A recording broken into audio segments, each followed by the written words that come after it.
हाँ जी, good morning to all. सबको good morning. आज आप लोगों का जो टॉपिक है वो है बिहार स्पेशल का, specially history of Bihar.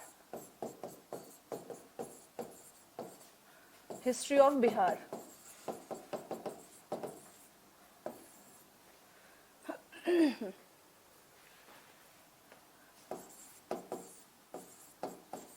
Bihar का इतिहास आज हमारा जो टॉपिक है वो पढ़ना है।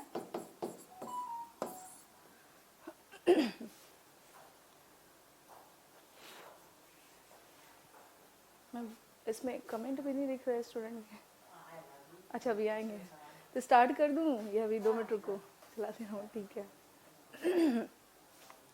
हाँ जी, हम लोग का जो टॉपिक है that is history of Bihar. हमें पढ़ना है इतिहास स्पेशली बिहार का, क्योंकि जो भी परीक्षाएं यानी कि बीपीएससी के जो स्पेशली पीटी जो अब तक ट्रेंड हम देख रहे हैं पीटी के अकॉर्डिंग, इसमें हम क्या देखते हैं कि अप्रॉक्स नहीं भी तो लगभग 30+ के आसपास जो हमारे क्वेश्चंस हैं वो कहाँ से आ रहे हैं, वो आ रहे हैं हमारे लगभग जो हिस्ट्री से हैं वो क्वेश्चन आ जाते हैं। इसलिए ये सेक्शन जो है बहुत ज़्यादा क्या हो जाता है, हमारा इंपॉर्टेंट हो जाता है। नॉर्मल यानी कि अगर आप बात करें कि हम अगर इंडियन हिस्ट्री पढ़ते हैं, ठीक है, इंडियन हिस्ट्री, और कि मैम अगर इसमें क्या फ़र्क है और अगर बिहार हिस्ट्री की बात करें तो इसमें क्या अंतर है। क्योंकि देखिए स्टेट के जो भी एग्ज़ाम होते हैं उसका जो अपना इतिहास होता है, यानी बिहार की जो भी हिस्ट्री है इसका ज़्यादा इंपॉर्टेंस क्या हो जाता है, बढ़ जाता है। इस एग्ज़ाम के रिगार्डिंग अगर हम लोग देखें तो ये ज़्यादा क्या हो जाता है, इंपॉर्टेंस इसका बढ़ जाता है। कारण ये भी है क्योंकि आप अपने क्षेत्र के इतिहास को अगर नहीं जानेंगे। Yes Neeraj, good morning. Deep Shikha, okay, good morning. हाँ जी, सबको गुड मॉर्निंग, सबको गुड मॉर्निंग। आज का जो देखिए यहाँ पर बताना ये है। हाँ जी संजय, गुड मॉर्निंग। सब लोग आ जाएं, जितने लोग हैं लाइव आ जाएं। मैं आ चुकी हूँ और यस आ जाएं आप सभी के सभी। और चूंकि ये जो सेक्शन है ये बहुत ज़्यादा क्या है, इम्पॉर्टेंट है, दैट्स वाई इस पर फोकस करना ज़्यादा ज़रूरी है। बिकॉज आप लोगों को एज यू नो कि 66 जो पीटी है ऑलरेडी अनाउंस है, और उसमें अगर आप बिहार का हिस्ट्री अगर आप सही नहीं करते हैं और उसमें अगर आप परफॉर्मेंस बेहतर नहीं करते हैं तो फिर क्या हो जाते हैं, थोड़े चांसेस कम हो जाते हैं आपके। तो firstly you have to perform in this section. इस सेक्शन में आपको क्या करना होगा, परफॉर्म करना ही होगा और बेहतर परफॉर्म करना होगा। ये सबसे ज़्यादा क्या हो जाता है, ज़रूरी हो जाता है, ठीक है।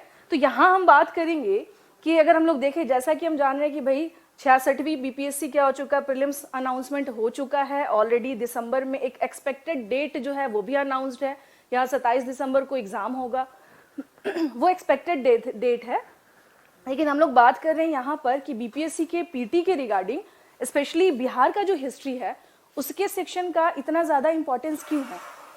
यहाँ पर अभी हम बहुत सारी चीज़ों पे क्या करेंगे, पहले तो कुछ सेक्शन में स्पेशली डिस्कशन कर लेंगे कि आखिर ये सेक्शन क्यों इंपॉर्टेंट है। और हम हर बार जो ट्रेंड देखते चले आ रहे हैं हिस्ट्री के रिगार्डिंग, वो क्या देख रहे हैं कि रेगुलर क्या हो रहा है, हमारे क्वेश्चंस इसके बढ़ते ही जा रहे हैं। तो हमारा फोकस जो है स्पेशली बिहार के इतिहास के कंटेक्स्ट में बढ़ जाता है, ठीक है। तो यहाँ पर हम देखेंगे 2-3 चीज़ें हैं जो आप लोगों के साथ डिस्कस करना है मुझे। जैसे अगर हम लोग बात करें इतिहास के बारे में, if we are talking about history, लेकिन हम लोग यहाँ बात क्या करना है, हमें बात करना है बिहार का इतिहास। हमें बात क्या करनी है, बिहार का इतिहास, यानी history of Bihar. History of Bihar. अब यहाँ हमें देखना है क्या है कि हिस्ट्री ऑफ बिहार में हम क्या देखते हैं कि यहाँ पर लगभग क्या है कि 3 सेक्शन हमें यहाँ दिखाई देते हैं। अब 3 सेक्शन में क्या क्या है ये भी हम देख लें।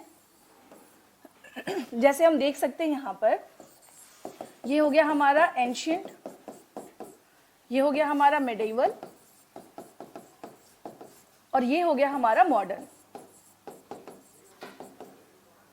इसको अगर हम लोग अपने शब्दों में लिखें, यानी अगर हम इसको बाइलिंगुअल भी बताते चल रही हूँ ताकि आप लोग को थोड़ा क्या रहे, आसानी रहे।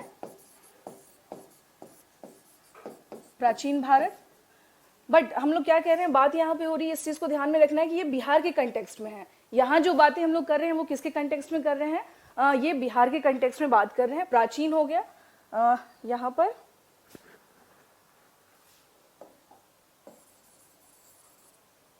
प्राचीन, यहाँ पर अगर हम लोग बात करें तो हम लोग यहाँ क्या देखते हैं, दिस इज मध्यकालीन, ये क्या है, मध्यकालीन है,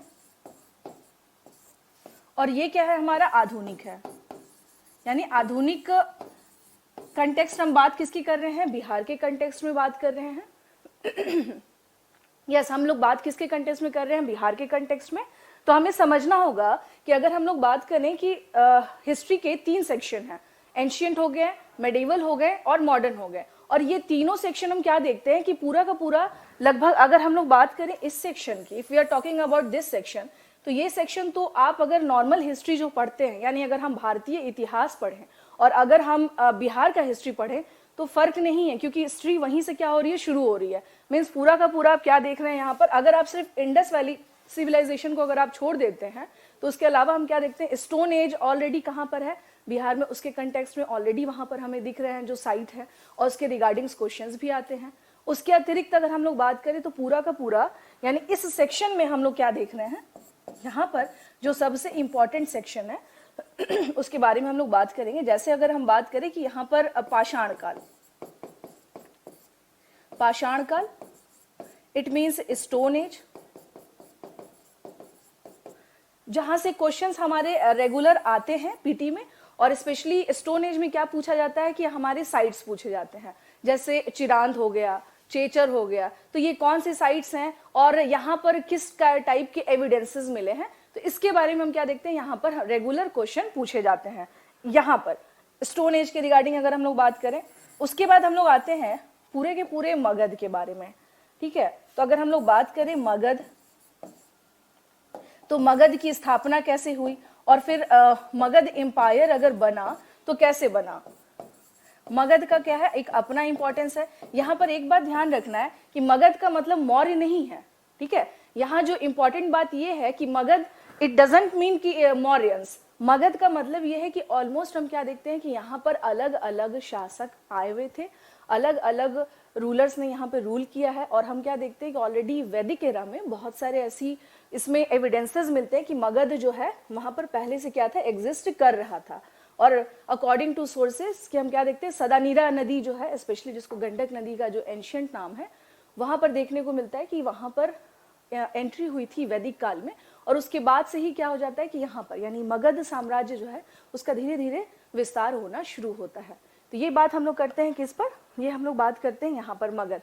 तो इस बात को हमेशा ध्यान रखना है कि मगध में मौर्यंस आते हैं, ठीक है ना, मौर्यंस में मगध नहीं आता है, क्योंकि मगध है तो मगध में ऑलरेडी कई सारे क्या रहे, एम्पायर्स रहे, जैसे हरियंग डायनेस्टी हो गया, शिशुनाग डायनेस्टी हो गया, उसके बाद आप नंद डायनेस्टी हो गया, and after that Mauryan dynasty. तो इस प्रकार से हम क्या देखते हैं कि अलग अलग डायनेस्टीज हम लोगों को दिखाई देते हैं। तो ये हो गए यहाँ पर मगध में। अगर हम लोग बात करें इसको अभी और इस पर हम लोग डिस्कस करेंगे ब्रीफ में, अभी बस समझने के लिए है कि क्या क्या हम लोगों को इसमें काम क्या करने हैं, ठीक है। अब इसमें चूंकि ये स्पेशल हो जाते हैं हमारे कौन, मौर्यंस।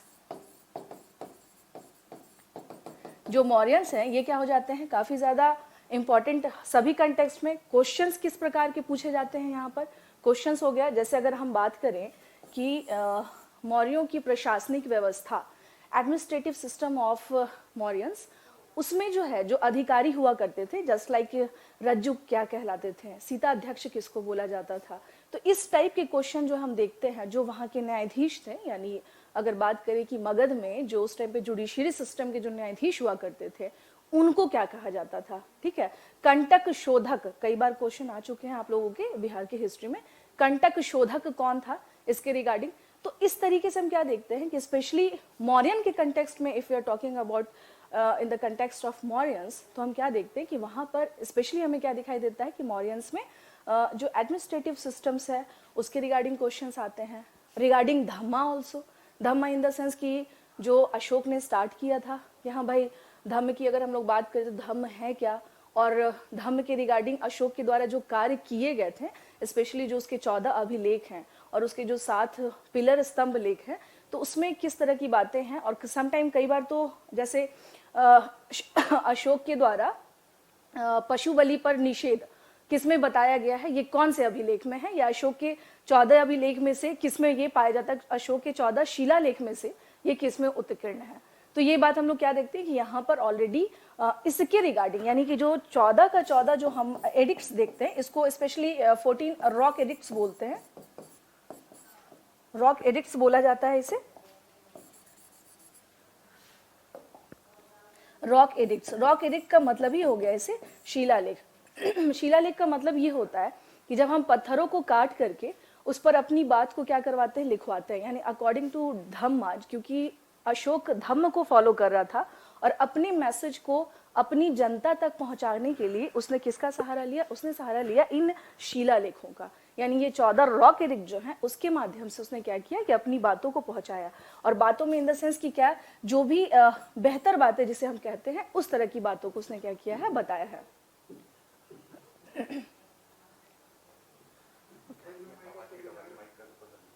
कम आ रही है? अच्छा, अब ठीक है। अच्छा, अब कितने देर से चल रहा है? बस अभी 10 मिनट, आई गेस 10 मिनट हुआ है स्टार्ट हुए हुए। हाँ, 5 से 7 मिनट।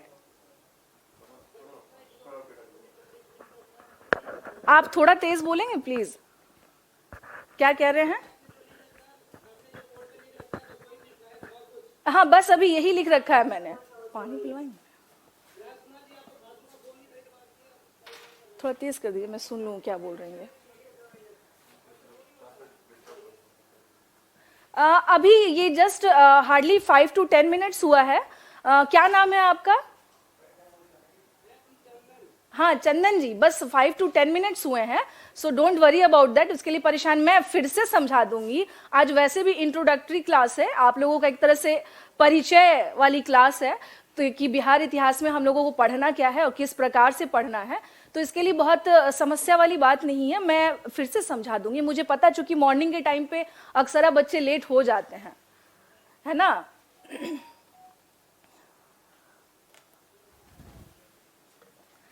ठीक है, चलिए। अब अभी देखिए, मैंने ज्यादा डिस्कस नहीं किया है, मैंने बस सिर्फ बताया है अभी कि हम लोगों को पढ़ना क्या है हिस्ट्री में, स्पेशली इन बिहार हिस्ट्री में हम लोगों को क्या पढ़ना है और किस प्रकार से पढ़ना है, हमने इसके बारे में डिस्कस किया है।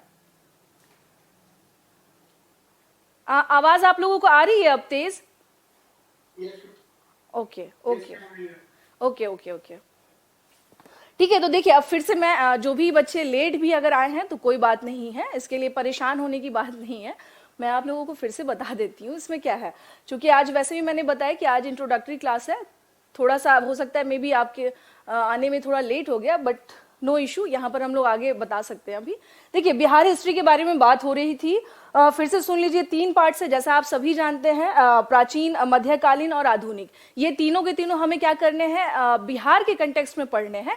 और बिहार में क्या है, चूंकि इसके रिगार्डिंग क्वेश्चंस बहुत अच्छे खासे आते हैं, और अगर हम 40 या 30, आप हमेशा, आप जो ट्रेंड है बीपीएससी का उसे अगर देखें तो 30 प्लस ही क्वेश्चन जाता है हिस्ट्री का, स्पेशली बिहार के कंटेक्स्ट में भी अगर हम देखें तो हमें करना क्या है कि इस सेक्शन को एटलीस्ट मजबूत करना पड़ेगा एनी हाउ, तभी हमारा कहीं ना कहीं जो 66वीं बीपीएससी का जो ड्रीम है ना, ये क्या हो सकता है हमारा, ये ड्रीम कम्स ट्रू तभी होगा जब हम इस सेक्शन को, यानी कि स्पेशली बिहार हिस्ट्री को अगर हम कंप्लीट करते हैं।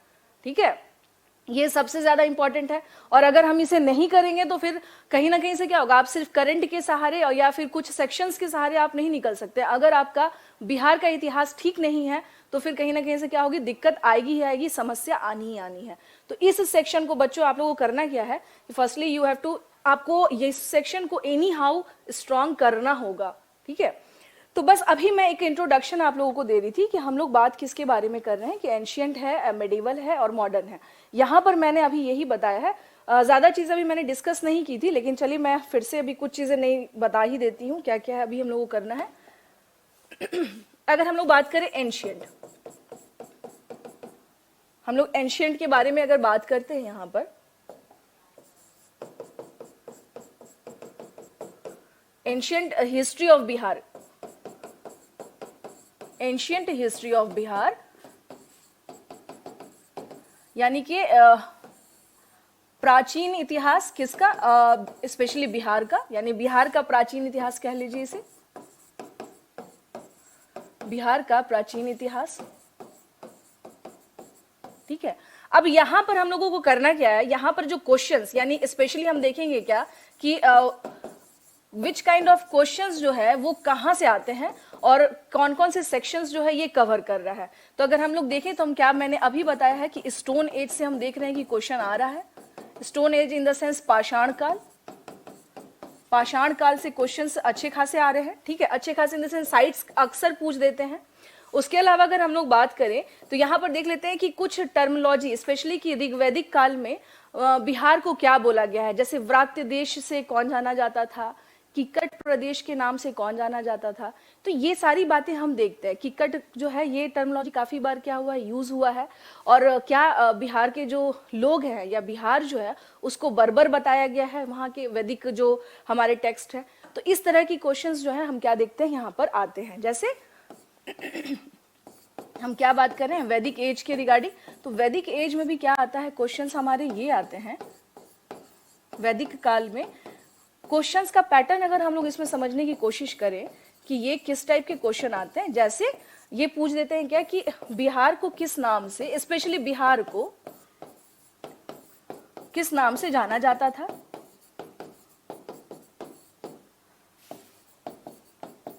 नाम से जाना जाता था।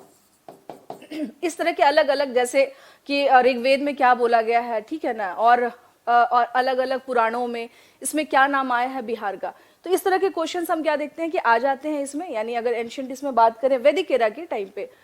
उसके बाद अगर हम लोग बात करें यहाँ पर, इसके बाद अगर बात करें तो फिर हम क्या देखते हैं कि इसके बाद आता है क्या कि बृहद्रथ, ठीक है ना, जैसा कि माना जाता है कि जो मौर्यन डायनेस्टी है, मौर्यन नहीं, जो मगध एम्पायर है, यहाँ पर शुरुआत कहाँ से हुई है जो हम देखते हैं, वो देखते हैं कि बृहद्रथ जो है। और ये बड़ी ताजुब वाली बात आप कह सकते हैं कि शुरुआत यानी जब मगध एम्पायर स्ट्रांग होने के कगार पर आता है, स्टार्टिंग होती है बृहद्रथ से और अंत भी होता है जब मौर्यंस का डिक्लाइन होता है।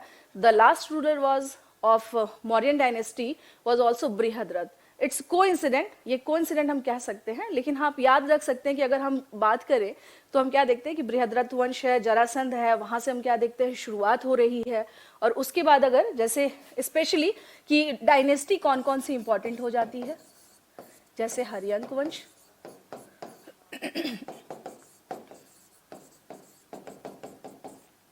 हर्यंक डायनेस्टी, हर्यंक डायनेस्टी के बारे में बात करें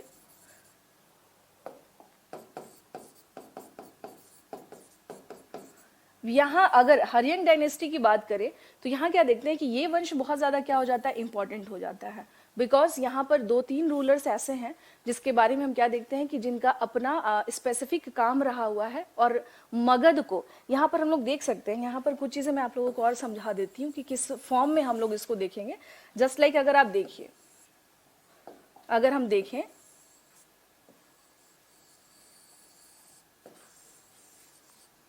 ये रहा हमारा मगध का सेक्शन, दिस इज मगध, ये क्या है, ये मगध है हमारा। और यहाँ पर यानी अगर इसे हम काट दें, यानी काट दें इन द सेंस कि अगर हम भारत के नक्शे पे अगर ना ले जाएं, अगर हम इसको सिर्फ इस कंटेक्स्ट में देखें, ये रहा हमारा बिहार, ठीक है। अभी जो राइट नाउ जो मैप आपका बिहार का है वो ये है। तब बात करें तो चूंकि ये जो विभाजक रेखा है, अगर हम लोग इसमें देखें कि पूरे बिहार का जो अगर हम लोग अगर मैप देखते हैं तो उसमें जो विभाजक रेखा है वो कौन है, तो वो हम लोग एक तरह से मानते हैं कि इसको गंगा नदी को,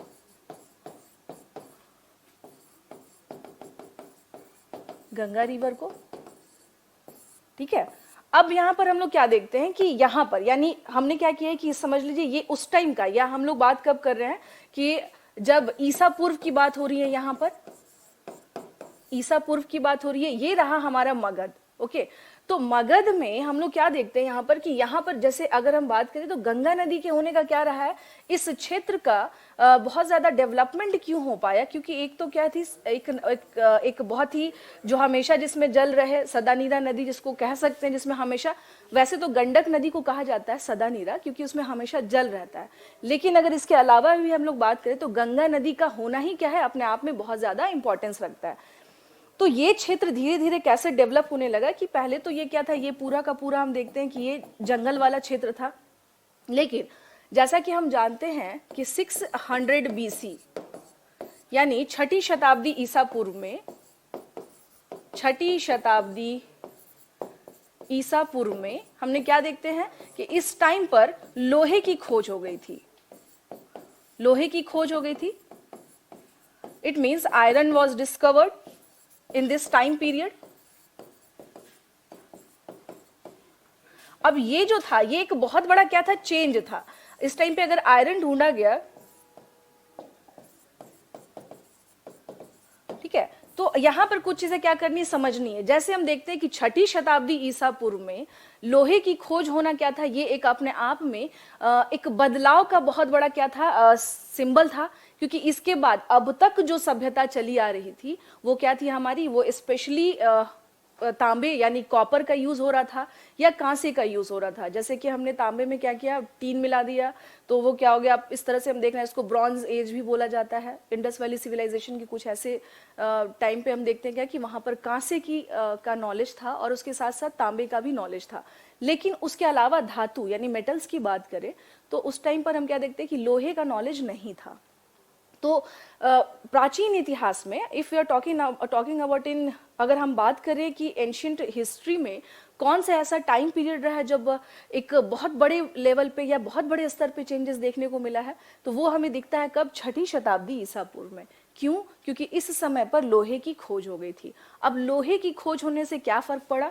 फर्क ये पड़ा कि अब जो ये जो जंगल वाले प्रदेश थे यहाँ आसपास के क्षेत्र में, वो क्या होने लगे, अब लोहा रहेगा तो हमारे पास टूल्स अच्छे हो जाएंगे, औजार अच्छे हो जाएंगे, और हम क्या कर सकते हैं, बड़े लेवल पर अब जो भी है खेती कर सकते हैं, या सारी चीज़ों में चेंजेस आएगा। तो यहाँ पर हम एक जो चेंज क्या देखते हैं वो ये है कि लोहे की खोज से हम क्या देखते हैं कि जो जंगल प्रदेश थे पूरे के पूरे उसको साफ किया गया। इनफैक्ट जो कीकट टर्म है, कीकट का मतलब ही हो जाता है एक तरह से क्या कि जंगली टाइप के लोग, इसको ये जो टर्मोलॉजी एंशिएंट में दिया गया है, तो इसका एक कारण ये भी है कि अभी झारखंड ठीक है 2000 में अलग हुआ है, सन 2000 में, लेकिन उस टाइम में तो बिहार और झारखंड एक ही थे। तो उस टाइम पीरियड पे इनफैक्ट जब आप बात करें तो पूरा का पूरा संपूर्ण बिहार और झारखंड जो है ये सब के सब क्या कहलाते थे, ये कीकट प्रदेश हैं। यहाँ बहुत ज़्यादा जंगल हैं और जंगली टाइप लोग रहते हैं यहाँ पर।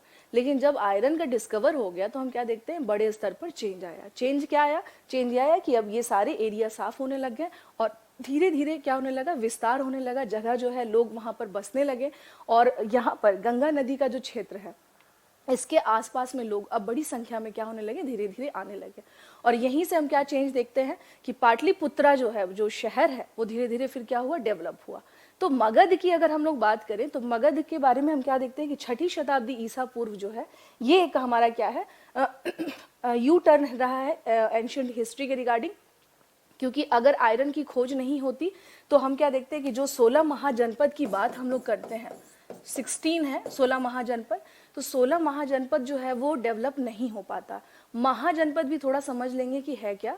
जैसे हम लोग बात करते हैं कि मेट्रोपॉलिटन सिटी हो गया, बड़ा शहर हुआ, तो बड़ा शहर कब होता है? बड़ा शहर तब होता है कि जब उसके पास वो सारी सुविधाएं रहें। ठीक है, हम जनपद राइट नाउ अभी भी बहुत सारे ऐसे जगह हैं जिनको जनपद बोला जाता है, कि हम लोग कहते हैं जनपद है। जनपद एक छोटी यूनिट हो गई। बड़े यूनिट की अगर हम लोग बात करें दैट इज महाजनपद। महाजनपद लाइक मेट्रो, अगर हम एंशिएंट के कंटेक्स्ट में बात करते हैं तो हम क्या देखते हैं कि लाइक मेट्रोपॉलिटन, ये भी नहीं कह देंगे कि दिल्ली जैसा या मुंबई जैसा, ऐसा बिल्कुल नहीं होगा। इसका मतलब ये हो जाता है क्या कि उस टाइम पीरियड के हिसाब से वो क्या है, एक वेल डेवलप सिटी हो चुके थे। और उस टाइम पे अगर हम देखते हैं कि चूंकि आयरन के डिस्कवर से क्या होता है, नए नए शहरों का, भवनों का निर्माण होने लगा, धीरे धीरे चेंजेस आया, तो 16 महाजनपद हम देखते हैं क्या कि उस टाइम पे डेवलप हुए थे। ठीक है, तो अगर हम लोग उसके बाद बात करें कि उस टाइम पे यानी उसके बाद जो है फिर मगध का क्या रोल रहा और कैसे मगध को वहाँ के कुछ शासकों ने मिलके आगे बढ़ाने का कोशिश किया, इसमें स्पेशली अगर हम लोग बात करें तो यहाँ पर हर्यंग डायनेस्टी का बहुत बड़ा रोल हमें दिखाई देता है। कुछ दिखा रही है क्या इसमें?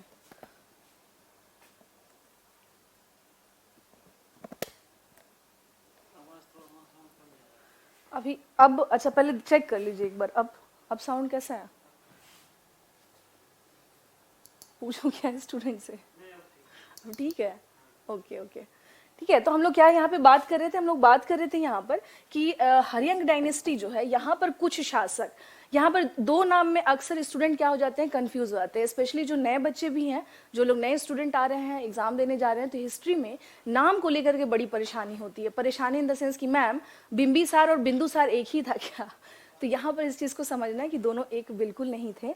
हम लोग जब बात करते हैं हरियंक डायनेस्टी, यहाँ पर कुछ चीज़ें आप लोगों से अब थोड़ी सी और डिस्कस करते चले। आज बस ये समझिए कि आज की जो क्लास है, नेक्स्ट स्लाइड आ जाएगा ना इस पे से, ओके ठीक है। तो अगर हम लोग आज के बारे में अगर हम लोग बात करें तो हरियंक डायनेस्टी के बारे में अगर हम लोग बात करते हैं, हरियंक वंश, ओके, तो इसका इंपॉर्टेंस क्या रहा, हरियंक डायनेस्टी, इसका इंपॉर्टेंस क्या रहा है? स्पेशली यहाँ पर इसको हमेशा ध्यान रखेंगे क्योंकि मगध एम्पायर हमें क्या होगा समझ में आता रहेगा। ये रहा हमारा Magadh, this is Magadh empire, ठीक है, ये रहा मगध। तो हरियंक डायनेस्टी की बात करें तो हरियंक डायनेस्टी का क्या रोल रहा है, किस कंटेक्स्ट में, स्पेशली मगध के अपलिफ्टमेंट में, यानी मगध के उत्थान में हरियंक वंश का क्या रोल रहा है। अब आप बोलेंगे कि मैम यहाँ पर कुछ चीजें और भी हैं। देखिए, अगर सिर्फ फैक्ट्स रटते जाएंगे तो बहुत सारी चीजें क्लियर नहीं होंगी। सो हमें क्या करना है कि साथ के साथ कॉन्सेप्ट पूरी क्लियरिटी अगर रहेगी तो कहीं भी क्वेश्चंस करने में आपको दिक्कत नहीं आएगी। जो सबसे मेन बात यह है कि अगर फैक्ट्स तो रट ही लेते हैं, लेकिन है क्या कि कॉन्सेप्ट भी पता रहना चाहिए। जैसे मैंने अभी बताया आपको कि आपको एटलीस्ट बिंदुसार और बिंबिसार, एटलीस्ट आपको बिंदुसार और बिंबिसार, इन दोनों के बारे में अगर फर्क नहीं पता चलेगा तो इट मीन्स क्या हो जाएगी, यहां पर हमारे साथ समस्या क्रिएट हो जाएगी। और समस्या कैसे क्रिएट हो जाएगी? समस्या ये क्रिएट होगी कि ये देखिए, ये बिंदुसार है, ही वॉज बिलोंगिंग फ्रॉम, ये किससे बिलोंग करता था? ये मौर्यंस में। ये अशोक के पिताजी थे, जैसा कि आप सब जानते भी होंगे, मौर्यन, ठीक है। अब बात करें बिंबिसार की, तो ये था हरियंक डायनेस्टी का। ये जो कहते हैं ना कि एक माइनर मिसिंग जो होती है हम लोगों से, ह्यूमन एरर जो होता है, और ये फिक्स है कि इस नाम में क्या हो जाते हैं, हमेशा यहाँ पर परेशानी होती ही है। ये किससे है? ये हरियंक डायनेस्टी से है। Basically he was from Haryanka dynasty. तो अब क्या है, ये फर्क आपको समझना होगा, क्योंकि नाम थोड़ा सा क्या है, सिमिलर है, दैट्स वाई गलतियों के क्या रहते हैं, चांसेस बने रहते हैं। तो आपको करना क्या, Bindusar and Bimbisar, firstly you have to clear about that कि ये जो दोनों के दोनों क्या है, ये दोनों अलग हैं और दोनों के दोनों अलग डायनेस्टी से आते हैं। ये भी आपको ध्यान रखना है। जैसे मैंने अभी बता दिया, बिंदुसार कौन है, ये मौर्यन से है, और बिंबिसार कौन है, ये हरियंक डायनेस्टी से है, ठीक है। चलिए इसमें फिर नेक्स्ट आते हैं हम लोग। अब बात करें कि हरियंक डायनेस्टी में, जिसके बारे में हम लोग बात कर रहे थे कि इनका क्या रोल रहा मगध के उत्थान में। जस्ट ये मत सोचिएगा कि मैम टॉपिक कवर करा रही हैं, आई एम नॉट, यहाँ पर ये काम मैं नहीं कर रही हूँ अभी फिलहाल, जस्ट आपको बता दे रही हूँ कि हम लोगों को पढ़ना क्या है। और चूंकि एंशियंट सबसे ज़्यादा कह सकते हैं कि सरदर्दी भी है, वो याद होता भी नहीं है ना, तो वो समझ में आता है। तो हमें करना क्या है कि जो स्पेशली कुछ चीज़ें जो है दिमाग में रखनी है कि कहाँ पर हम लोगों को परेशानी होती है। अब जब इसके बारे में बात करें तो यहाँ पर दो रूलर्स ऐसे हैं जिसके बारे में हमें क्या करना है, ध्यान रखना है। The first one is Bimbisara and the second one is Ajatashatru, Ajatashatru, ठीक है। तो ये दो लोग जो हैं, ये क्या है, काफी ज्यादा इंपॉर्टेंट है। अजातशत्रु, बिंबिसार के बारे में बात कर रहे हैं यहाँ पर, ठीक है। तो बस हमें अभी मैं आपसे कह रही हूँ कि बस समझ लेना है कि बिंबिसार ने, यानी एक्चुअल मगध का जब उत्थान अगर हम लोग बात करें, यानी कि मगध का उत्थान जो है, इट मीन्स कि इसको कह सकते हैं कि rise of Magadh empire, rise of Magadh empire, Magadh empire, ये हम लोग कहाँ से देख रहे हैं, ये स्पेशली हम लोग कब देखते हैं, बिंबिसार के टाइम पर मगध साम्राज्य क्या होता है, इसका उदय होता है। और कहीं ना कहीं से यहाँ से क्या देख रहे हैं, क्या छूट गया, अच्छा, आपका बहुत छूट गया है। अच्छा, अभी चंदन जी बोल रहे हैं ना आप? अच्छा, रितेश, ओके ओके ओके। तो कोई नहीं, आप देख लीजिएगा, इसमें जो छूटा है वो सेक्शन एक बार चेक कर लीजिएगा अभी। अच्छा, वीडियो मिल जाएगा अभी, तो फिलहाल समझ में आ रहा है ना आपको? आ रहा है ना, ठीक है, ओके। तो यहाँ क्या देखना है कि राइज ऑफ मगध एम्पायर, कभी भी भूल के ये नहीं करना है कि मगध एम्पायर जो है उसका जो इमरजेंस हो रहा है या इसका जो उदय हम देख रहे हैं वो इसमें हो रहा है मौर्यंस के टाइम पीरियड पे, वो कंप्लीटली रॉन्ग हो जाएगा स्टूडेंट्स, पूरी तरीके से। ये अपलिफ्टमेंट यानी कि एक जो पूरा मतलब मगध जो है वो कब लाइमलाइट में आया, स्पेशली इसके लिए टर्मिनोलॉजी जो यूज होगा दैट इज लाइमलाइट। लाइमलाइट का मतलब ही हो जाता है कि कब ये जो है यानी मगध जो है ये कब चर्चा का विषय बना। तो हम क्या देखते हैं, ये बिंबिसार के समय पर चर्चा का विषय बनता है। और इसके बाद अगर हम लोग बात करें तो अजात शत्रु ने चूंकि फर्स्ट बुद्धिस्ट काउंसिल, जैसा कि आप जानते हैं ये कब हुआ था, 483 ईसा पूर्व में, जब गौतम बुद्ध की डेथ हुई थी। ओके, 483 बीसी में फर्स्ट बुद्धिस्ट काउंसिल ये किसके द्वारा करवाया गया था, ये अजात शत्रु के द्वारा करवाया गया था। और ये एक बहुत बड़ा क्या था बुद्धिस्ट काउंसिल, कहीं ना कहीं से हम कह सकते हैं कि अब जो था यहाँ पर यानी बौद्ध धर्म से रिलेटेड 4 संगीतियां हुई हैं। और हाँ, क्वेश्चंस की फिर बात करेंगे, बुद्धिस्ट काउंसिल, बौद्ध संगीति, ठीक है। तो अगर हम लोग बात करेंगे क्वेश्चंस के रिगार्डिंग, ठीक है, कि इस टॉपिक से यानी अजात शत्रु से रिलेटेड किस टाइप के क्वेश्चंस आते हैं और कहाँ से आते हैं। तो अजात शत्रु के देखिए, चूंकि उसने फर्स्ट बुद्धिस्ट काउंसिल कराया, तो अब फर्स्ट बुद्धिस्ट काउंसिल से क्वेश्चंस के पैटर्न क्या आ जाएंगे ये भी बता देती हूँ। जैसे कि इसके अध्यक्ष कौन थे, क्वेश्चन जो एकदम फेमस है और जो कॉमन है। और जो कई बार क्या होता है ना कि हम 4 बुद्धिस्ट काउंसिल कहने के लिए तो ठीक है, इजी है, बट अक्सर क्या होता है हम भूल जाते हैं, ये चक्कर है। 4 बुद्धिस्ट काउंसिल हुए हैं, वो हम लोगों के लिए क्या है, बहुत ज्यादा इंपॉर्टेंट है। जैसे अध्यक्ष कौन हुए, कहाँ पर हुआ था, यानी प्लेस कहाँ पर हुआ था ये, ठीक है। और अगर हम लोग बात करें कि इस टाइम पे यानी ये जो फर्स्ट बुद्धिस्ट काउंसिल हुआ, तो what kind of work done in this Buddhist council, किस प्रकार के कार्य हुए थे। जैसे विनय पिटक और सुत्त पिटक का कंपाइलेशन हुआ था यहाँ पर, विनय पिटक और सुत्त पिटक को क्या किया गया था यहाँ पर, संकलित किया गया था। अभिधम्म पिटक को नहीं किया गया था, ये ध्यान रखिएगा। अभिधम्म पिटक को अशोक ने अपने काउंसिल में उसको करवाया था कंपाइल। तो क्वेश्चन अब यहीं से बनते हैं, ठीक है। अब बात की जाए कि क्वेश्चंस के टाइप्स किस तरह से हैं या कैसे क्वेश्चंस आएंगे, तो क्वेश्चंस हम देख रहे हैं यहीं से बनते हैं कि अब क्या है कि बुद्धिस्ट काउंसिल में कहाँ पर हुआ था, किस शासक ने करवाया था, कब करवाया था। तो कुछ चीज़ें तो हमें क्या करनी है, एकदम अपने माइंड में फिक्स कर लेनी है। क्योंकि आपको मैं यहाँ पर बता दूं कि 4 जो हमारे 4 यानी कि बौद्ध संगीति के बारे में बात करूँ, संगीति, इफ वी आर अगर हम बात करते हैं बुद्धिस्ट काउंसिल, ओके। तो अगर हम बात करें कि 4 बुद्धिस्ट काउंसिल अगर हम देख रहे हैं, ठीक है, तो एक तो हो गया हमारा, आपको याद करने में भी देखिए मैं कुछ ट्रिक्स भी बता दूंगी कि किस तरह से आपको इसको इजी वे में याद करना है। अब जैसे मान लीजिए 483 में क्या देख रहे हैं कि पहला बुद्धिस्ट काउंसिल हुआ, इसके ठीक 100 ईयर बाद आप कर दीजिए तो दूसरा बुद्धिस्ट काउंसिल हो रहा है, ठीक है। इसके ठीक यानी 383 ईसा पूर्व में हम क्या देख रहे हैं, यहाँ पर लिखते चलेंगे, थोड़ा सा बस समझाते चल रही हूँ मैं आपको। जैसे ये हो गया हमारा क्या, प्रथम बौद्ध संगीति, ठीक है ना। This is first Buddhist council, this is first Buddhist council, first Buddhist council, okay.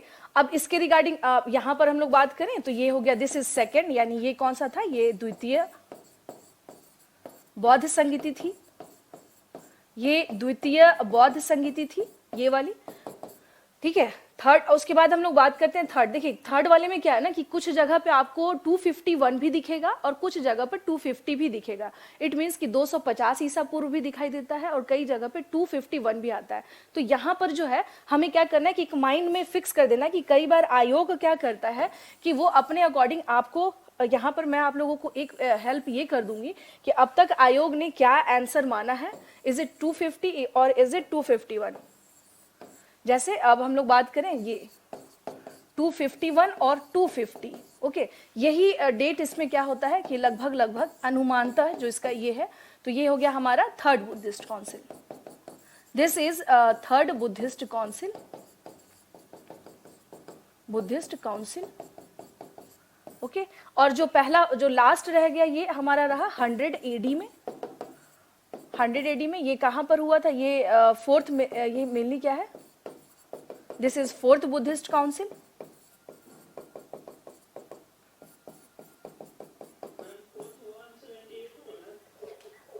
नहीं, 100 एडी कनिष्क के टाइम पर इसको माना जाता है। नहीं, 78 एडी कंफर्म नहीं है, 100 एडी के आसपास इसको इसका डेट रखा जाता है इसका।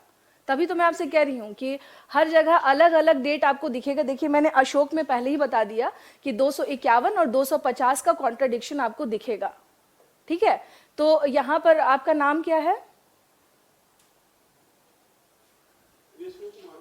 हाँ विष्णु जी, सुनिए मैं ये कह रही थी कि यही तो मुझे आपको बताना है कि हम जो प्रीवियस यहाँ पे क्वेश्चंस आ चुके हैं तो उसे हम लोग मैच करते हुए देखते चलेंगे कि कहाँ पर कौन सा जा रहा है, ठीक है।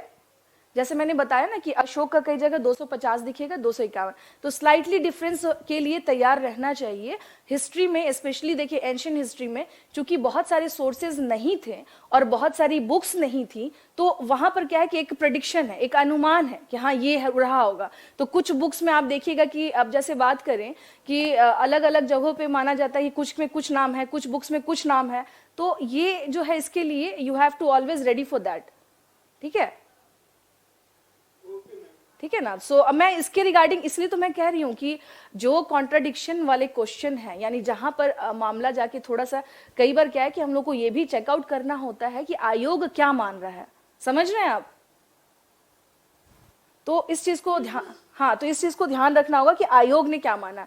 तो अभी फिलहाल इसको समझ लीजिए, बस मैं अभी जो बता रही हूँ कि मेरे बताने का पर्पस ये था, ये जो काउंसिल्स मैंने बताया यहाँ बताने का पर्पस ये था कि इसके रिगार्डिंग क्वेश्चंस कैसे पूछे जाते हैं, यानी किस तरह के क्वेश्चंस जो हैं यहाँ पर बनते हैं। तो क्वेश्चंस की अगर हम लोग बात करें तो अब यहाँ पर देख लीजिए, यहाँ पर देख लीजिए कि जगह पूछा जाएगा कि कौन से जगह पर हुआ था, कौन सा मेजर वर्क हुआ था, और इसके बाद अगर हम बात करें तो इन चारों के रिगार्डिंग, यानी आपके स्पेशली बीपीएससी के पीटी के कंटेक्स्ट में, बीपीएससी के पीटी के कंटेक्स्ट में हम क्या देखते हैं, ये चारों के चारों क्या है, बहुत ज्यादा इंपॉर्टेंट है। एनी हाउ आपको क्या करना है, जगह, प्लेस और कौन सा कार्य हुआ था, ये सब आपको क्या करना है, अपने माइंड में फिक्स कर लेना है किसी भी तरीके से, ठीक है। तो इसको अपने दिमाग में आपको क्या करना है, फिक्स करना है, क्योंकि ये क्वेश्चन इससे आते ही आते हैं।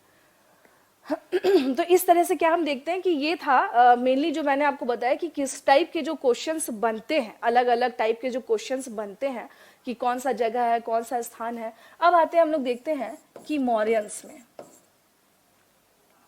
मौर्यंस के रिगार्डिंग हम लोग क्या देख रहे हैं, क्वेश्चंस देख रहे हैं।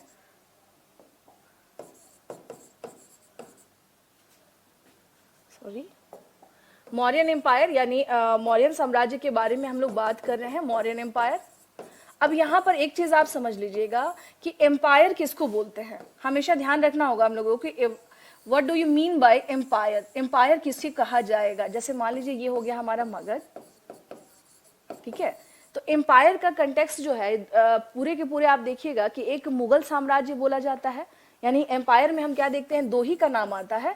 एक कहा जाता है कि मुगल्स का भी क्या था, एम्पायर था, यानी मुगलों का साम्राज्य था, मुगलों का साम्राज्य था। और एक जो हम क्या देखते हैं यहाँ पर, मौर्य साम्राज्य था,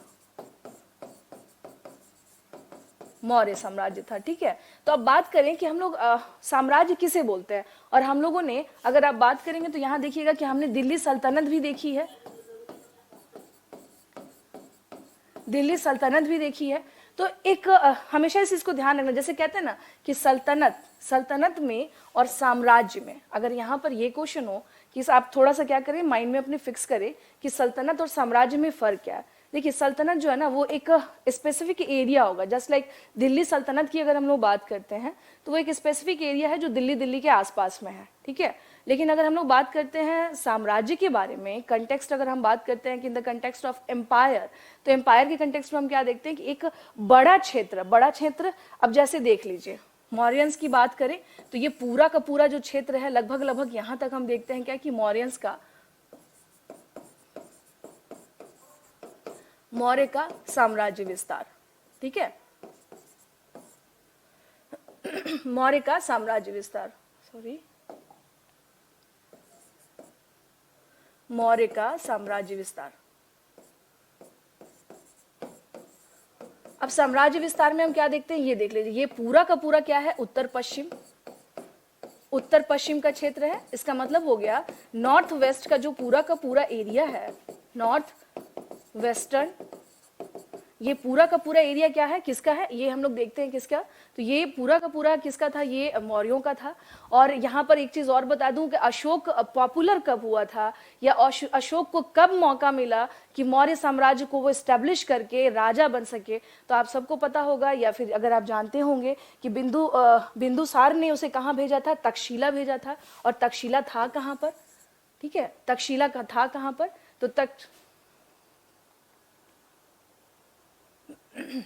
तो तक्षशिला था कहाँ पर, तो तक्षशिला में यहाँ पे, यानी कि इसको ये यहाँ पर क्या था, ये विश्वविद्यालय था, यूनिवर्सिटी थी। और यहाँ पर बहुत सारे ऐसे लोग थे जो क्या करते थे, यहाँ पर पढ़ने जाते थे। इट मीन्स कि ये सबसे प्राचीनतम विश्वविद्यालयों में से एक था। और यहाँ पर आप देख लीजिए कि माना जाता है कि चंद्रगुप्त मौर्य को भी जो चाणक्य ने वहीं पर शिक्षा दीक्षा दिलवाई। उसके अलावा अगर हम लोग बात करें तो जीवक हो गए, सुश्रुत हो गए, lots of name regarding Takshashila university, कि ये उस टाइम का क्या था, सबसे प्राचीनतम विश्वविद्यालय था। और ये शिक्षा का एक महानतम केंद्र भी रहा था नॉर्थ वेस्ट का। यहाँ पर ये चीजें ध्यान रखनी है कि यहाँ पर यानी अशोक जब यहाँ पर जाता है, यानी तक्षशिला के विद्रोह को जब वो सप्रेस्ड करता है, when Ashoka suppressed the revolt of Takshashila, after that हम कह सकते हैं कि अशोक को क्या मिली, opportunity to became the king of Magadh empire या मौर्यन एम्पायर, कि इसके बाद ही अशोक को क्या मिलता है, वो मौका मिला जिसके बाद वो क्या हो गया, वो शासक बन सका। तो कहते हैं ना कि सबके लाइफ में क्या होती है, एक अपॉर्चुनिटी आती है। अशोक के लाइफ में एक वही अपॉर्चुनिटी थी जिसके बाद हम क्या देखते हैं कि एक शासक बनने का जो बिंदुसार को भी लगा कि हाँ अशोक में क्वालिटी है कि वो इस तरह के विद्रोह को अगर वो सप्रेस्ड कर सकता है, इट मीन्स कि हम क्या देखते हैं कि अशोक जो है वो आगे की ओर कंटिन्यू कर सकता है। तो उसके रिगार्डिंग कुछ क्वेश्चंस आ जाते हैं, जैसे कि जब तक्षशिला में विद्रोह हो रहा था तो अशोक जो है उस टाइम पर कहाँ का गवर्नर था। ये क्वेश्चन आपके ऑलरेडी बीपीएससी में आ चुके हैं कि अशोक कहाँ का गवर्नर था, तो वो अवंती का था या और भी अलग अलग ऑप्शन होंगे। तो ये क्वेश्चंस आते हैं कि अशोक कहाँ का गवर्नर था, ठीक है, और कौन से विद्रोह को सप्रेस्ड करने के बाद अशोक जो है एक फेमस मतलब एक चर्चित चेहरा बन चुका था कि हाँ मतलब इसके अंदर कि all kind of quality of king वो जो है उसमें अशोक में है। तो ये उसके बाद ही पता चलता है, ठीक है। तो यहाँ पर देखिए मैं आप लोगों को बता रही थी साम्राज्य और सल्तनत में फर्क। सल्तनत मैंने बता ही दिया, जैसे आप जानते हैं दिल्ली का जो क्षेत्र हुआ, बस एक छोटे से क्षेत्र तक का आपका जो सीमित दायरा जो है दैट इज नोन एज सल्तनत। और उसके अलावा अगर हम आगे बढ़े साम्राज्य विस्तार, जो कि पूरब, पश्चिम, उत्तर और दक्षिण, यानी आपकी सीमाओं का विस्तार कहाँ से कहाँ तक होगा देख लीजिए, ईस्ट, वेस्ट, नॉर्थ और साउथ। इट मीन्स कि इसको हम कह सकते हैं पूरब, पश्चिम, उत्तर, दक्षिण, यानी सीमाओं का विस्तार कहां तक हो, पूरा का पूरा डायरेक्शन जो है। अब यहां पर आप देख लीजिए, ये देख लीजिए ईस्ट, वेस्ट, नॉर्थ, ये रहा साउथ, ठीक है। तो हो गया यहाँ पर। तो हम क्या देखते हैं कि साम्राज्य का विस्तार जो है अगर वो पूरा का पूरा एक बड़ा क्षेत्र कवर कर रहा हो तो that is known as empire, यानी उसे कहा जाता है एम्पायर। तो आखिर मौर्यन एम्पायर क्यों बोलते हैं, तो रीजन आप समझ गए होंगे, क्योंकि इनका जो क्षेत्रीय विस्तार था वो पूरा का पूरा पूर्वी सीमा, पश्चिमी सीमा, उत्तरी सीमा, दक्षिणी सीमा, ठीक है। तो ये क्या होते हैं, क्वेश्चन आ जाते हैं। पहले पानी पी लूं। तो इस प्रकार से हम क्या देखते हैं, क्वेश्चंस आ जाते हैं इसमें।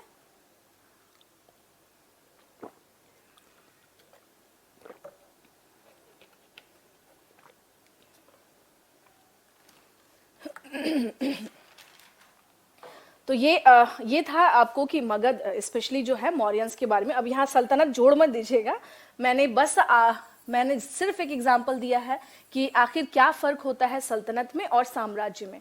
तो ये सब क्या है, ये हिस्ट्री के बेसिक्स हैं, आपको इसके बारे में पता होना बहुत ज़्यादा क्या है ज़रूरी है, कि अगर आप साम्राज्य ही नहीं समझ पाएंगे तो फिर मतलब नहीं है फिर। तो आप समझ गए होंगे कि यानी ईस्ट वेस्ट नॉर्थ साउथ। इसी तरह से सेम हम क्या देखते हैं अकबर के कंटेक्स्ट में भी, यानी मुगल्स जब आते हैं तो उनका साम्राज्य विस्तार भी तो इसी प्रकार से था, east west north south. That's why Mughal empire हम लोग क्या कहते हैं, मुगल एम्पायर हम लोग कहते हैं। तो सेम इसी तरह से हम क्या देखते हैं मौर्यंस में भी देखते हैं कि इनका क्षेत्रीय विस्तार बड़े स्तर पर दिखाई देता है। अब आते हैं यहाँ पर कुछ क्वेश्चंस के रिगार्डिंग कि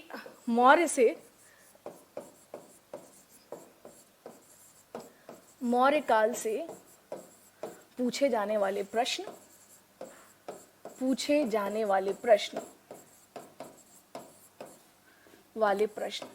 अपने माइंड में पहले तो क्या क्लैरिटी रखना।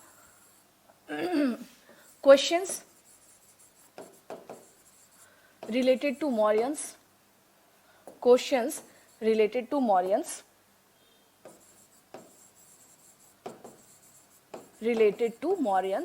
यानी मौर्य से किस टाइप के क्वेश्चंस पूछे जाते हैं। ठीक है, अब किस टाइप के क्वेश्चंस ये देख लेते हैं। टाइप्स ऑफ क्वेश्चन अगर हम लोग यहाँ पे चूंकि हम लोग डिस्कस कर रहे हैं कि टाइप्स ऑफ क्वेश्चंस कैसा है, काउंसिल का मैंने बता ही दिया है, आई डोंट थिंक कि उसे मुझे फिर से रिपीट करना है। अब क्वेश्चंस यहाँ पर किस टाइप के क्वेश्चंस आएंगे, तभी आपको समझ में आएगा कि आफ्टर ऑल बिहार हिस्ट्री क्यों इंपॉर्टेंट हो जाता है। इससे एक क्लियरिटी आपके सामने ये बन जाएगी कि what is the importance of Bihar history regarding BPSC prelims की, बीपीएससी प्रीलिम्स के रिगार्डिंग क्या इंपॉर्टेंस है बिहार हिस्ट्री का। तो यहाँ पर हम क्या देख रहे हैं, types of questions, we are talking about types of question. अब क्वेश्चंस जो है वो कैसे आएंगे, जैसे रिगार्डिंग administration of Mauryas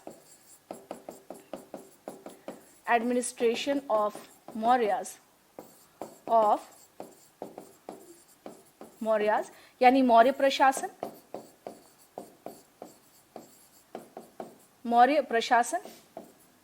ठीक है।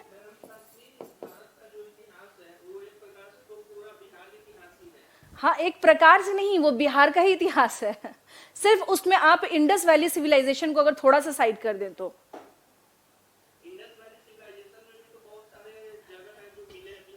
नहीं, जगह मिले हैं, लेकिन जैसे आपसे क्या मैं बोल रही हूँ कि अगर हम देखते हैं शुरुआत देखें ना, तो आप कह सकते हैं कि यहाँ से यानी कि जो हरियंक डायनेस्टी है वहां से मेनली है। स्टोन एज के रिगार्डिंग भी कुछ साइट्स पाए गए हैं यहाँ पर, उसके रिगार्डिंग भी क्वेश्चन, ये तो मैंने आपको डिस्कस कर ही दिया है। तो पूरा का पूरा एंशियंट हिस्ट्री, यही तो मैं कह रही हूँ कि आपने बोला ना एक प्रकार का, तो नॉट काइंड ऑफ, ये प्रकार का नहीं, ये पूरा पूरा हिस्ट्री जो नॉर्मल हिस्ट्री हम पढ़ते हैं ना भारतीय इतिहास, वो पूरा का पूरा वैसा ही है ना। हाँ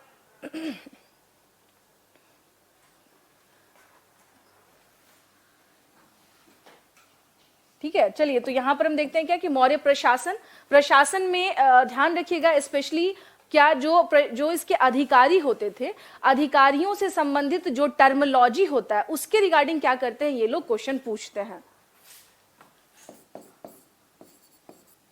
अच्छा, एक चीज और जान लीजिएगा, अगर इंडस वैली सिविलाइजेशन को लेकर के थोड़ा सा भी अगर आप लोगों को डाउट होगा कि इंडस वैली सिविलाइजेशन में क्या है, तो मैं कुछ चीजें बता देती हूँ उसके रिगार्डिंग कि जो टाइम पीरियड है इंडस वैली सिविलाइजेशन का, that is from 2500 BC to 1750 BC के आसपास माना जाता है। और कुछ चीजें मैं थोड़ा सा, अभी आपने पूछ ही दिया तो ये थोड़ा सुन ही लिए आप लोग, थोड़ा समझ भी लें। जैसे सिंधु सभ्यता के बारे में अगर हम लोग बात करें तो इसका जो टाइम पीरियड है 2500 बीसी यानी ईसापुर से लेके 1750 बीसी के आसपास है।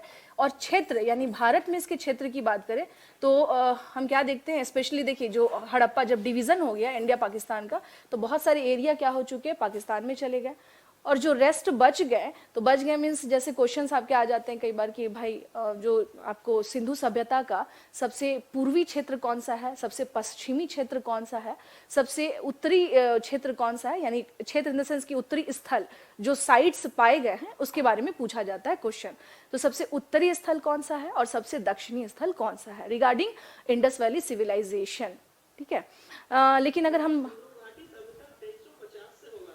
नहीं सुनिए मैं आपसे क्या बता रही हूँ, 2350 आपको लगता है क्या कि एकदम एक्यूरेट आप जो बता रहे हैं एक्यूरेट है?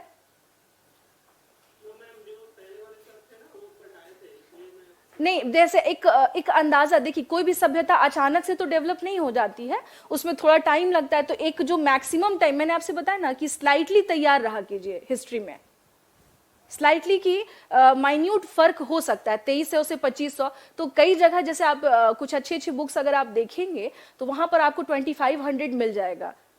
जैसे अगर आप आर एस शर्मा वगैरह देखते हैं प्राचीन इतिहास में, तो वो 2500 ईसा पूर्व से लेकर के एक अंदाजतन है कि ये 1750 ईसा पूर्व तक से क्या होता है कि ये इसका टाइम पीरियड है। और इसके बीच में गैप, हाँ C14 के अकॉर्डिंग है मैम 2500 टू 1750 के। हाँ हाँ, कार्बन 14 उसके डेटिंग के अकॉर्डिंग, तो ये सबसे रेलिवेंट तो यही है ना फिर। हाँ, तो वही मैं कह रही हूँ ना, मैं भी तो वही बता रही हूँ जो सबसे ऑथेंटिक है और जिसको सबसे ज्यादा मान्यता मिली है। अच्छा, यहाँ तक क्लियर हो रहा है ना आप लोगों को? कहीं कोई दिक्कत तो नहीं हो रही है समझने में? क्लियर, कोई प्रॉब्लम नहीं है ना? चलिए ठीक है, तो ठीक है। तो इसलिए मैं कह तो रही हूँ कि मैं सबसे रेलेवेंट जो सबसे ऑथेंटिक डेट है मैं आपको वो बता रही हूँ कि माना जाता है कि 2500 बीसी से लेके 1750 तक का जो टाइम पीरियड है, that is the time period of Indus valley civilisation. Okay, और उसके बाद बात करें तो बीच में कुछ गैप माना जाता है कि गैप हुआ। जैसे आपने बोला ना अभी कि मैम 2300 से मानते हैं हम लोग, जस्ट इसको उस कंटेक्स्ट में समझिए, मैं उसी वे में आपको समझाना चाह रही हूँ कि वही गैप हम देखते हैं क्या कि वहां पर भी होता। और जैसा कि आप जानते होंगे कि वैदिक एरा 1500 बीसी से शुरू हो जाता है ना? तो 1500 बीसी, अब कहिएगा 1750 से लेकर के बीच में, यानी 1500 के बीच में, यहाँ पर यही जो मैं समझाना चाह रही हूँ देख लीजिएगा, आप समझ जाएंगे। 1700 बीसी से लेकर के 1500 बीसी में क्या हो जाता है, हमारा वैदिक एरा शुरू हो जाता है। वैदिक एरा शुरू हो जाता है। ओके, तो अब हम लोग देखते हैं क्या कि यहाँ भी तो गैप आ रहा है ना। तो इस गैप पीरियड में क्या है कि माना जाता है कि कोई भी चीज या कोई भी, जैसे ये वैदिक कल्चर भी जो था तो वो भी डेवलप होने में या स्प्रेड होने में टाइम लगता है। तो उस चीज को एक अनुमानता इस तरह का डेट रखा जाता है। ठीक है, तो अब इसमें कहिए कि मैम ये 1800 ही था, तो एक अंदाजा रहता है कि इतना तक इसका डेट है। और बीच के जो गैप है तो हिस्ट्री में मैंने अभी आपसे बताया कि because in that time period we don't have any kind of source, मतलब बहुत ये वो टाइम है जिस टाइम पे जो चीज़ें लिखी नहीं गई हैं और पढ़ी भी नहीं जा सकती थी। जब बहुत ज़्यादा लिखी नहीं गई तो पढ़ना तो बात ही नहीं है। बाद में हम क्या देखते हैं कि इस टाइम पे बाद में जब लिखी भी गई तो वो रीडेबल नहीं है, वो पढ़ नहीं पाते हैं। और पढ़ने की जो शुरुआत होती है वो होती है 600 बीसी के बाद, 600 ईसा पूर्व के बाद से लेके अब तक में फिर जो चीजें लिखी गई या जो भी टेक्स्ट लिखे गए दैट वाज रीडेबल। वो सब क्या है, रीडेबल है, हम पढ़ सकते हैं। तो हमारे लिए इंपॉर्टेंट क्या है कि अभी मैं कुछ चीजें आप लोगों को और समझा दूंगी इसमें कि क्या क्या है, जैसे प्री हिस्ट्री, प्रोटो हिस्ट्री और हिस्ट्री। तो ये सब चीजें मैं अभी बताऊंगी आपको, अभी सारी चीजें बताऊंगी। तो देखिए, मौर्यन प्रशासन के रिगार्डिंग यहाँ पर जो क्वेश्चंस मैंने बताया कि स्पेशली टर्मोलॉजी क्वेश्चन किस में आते हैं, शब्दावली के रिगार्डिंग। अब शब्दावली इन the sense terminology, just like मैंने अभी बताया था आपको कि रज्जु क्या थे, ठीक है। उसके अलावा कंटक शोधक क्या था, कंटक शोधक, ये सारी इस तरह की टर्मोलॉजी जो होते हैं। उसके अलावा जो अशोक के इंस्क्रिप्शंस हैं, इंस्क्रिप्शन रिलेटेड टू अशोका। अब इसमें क्या क्या है, जो इसमें इसके 14 रॉक एडिक्ट्स हो गए, 14 रॉक एडिक्ट्स, यानी 14 जो है हमारे शिलालेख जो है। शिलालेख ध्यान रखिएगा, जब पहाड़ों को काट करके उस पर जब हम लिखते हैं यानी अपने मैसेज को देते हैं तो that is known as rock edict. Rock edict का मतलब हो गया कि शिलालेख। शिलालेख का मतलब ही हो जाता है कि पहाड़ों को काट करके उसमें क्या करना, बताना। ठीक है, तो ये हमने किस में देखते हैं, अशोक में देखते हैं। और उसके अलावा इसके क्या है, 7 pillar addict. Pillar addict, pillar addict का मतलब क्या हो जाता है,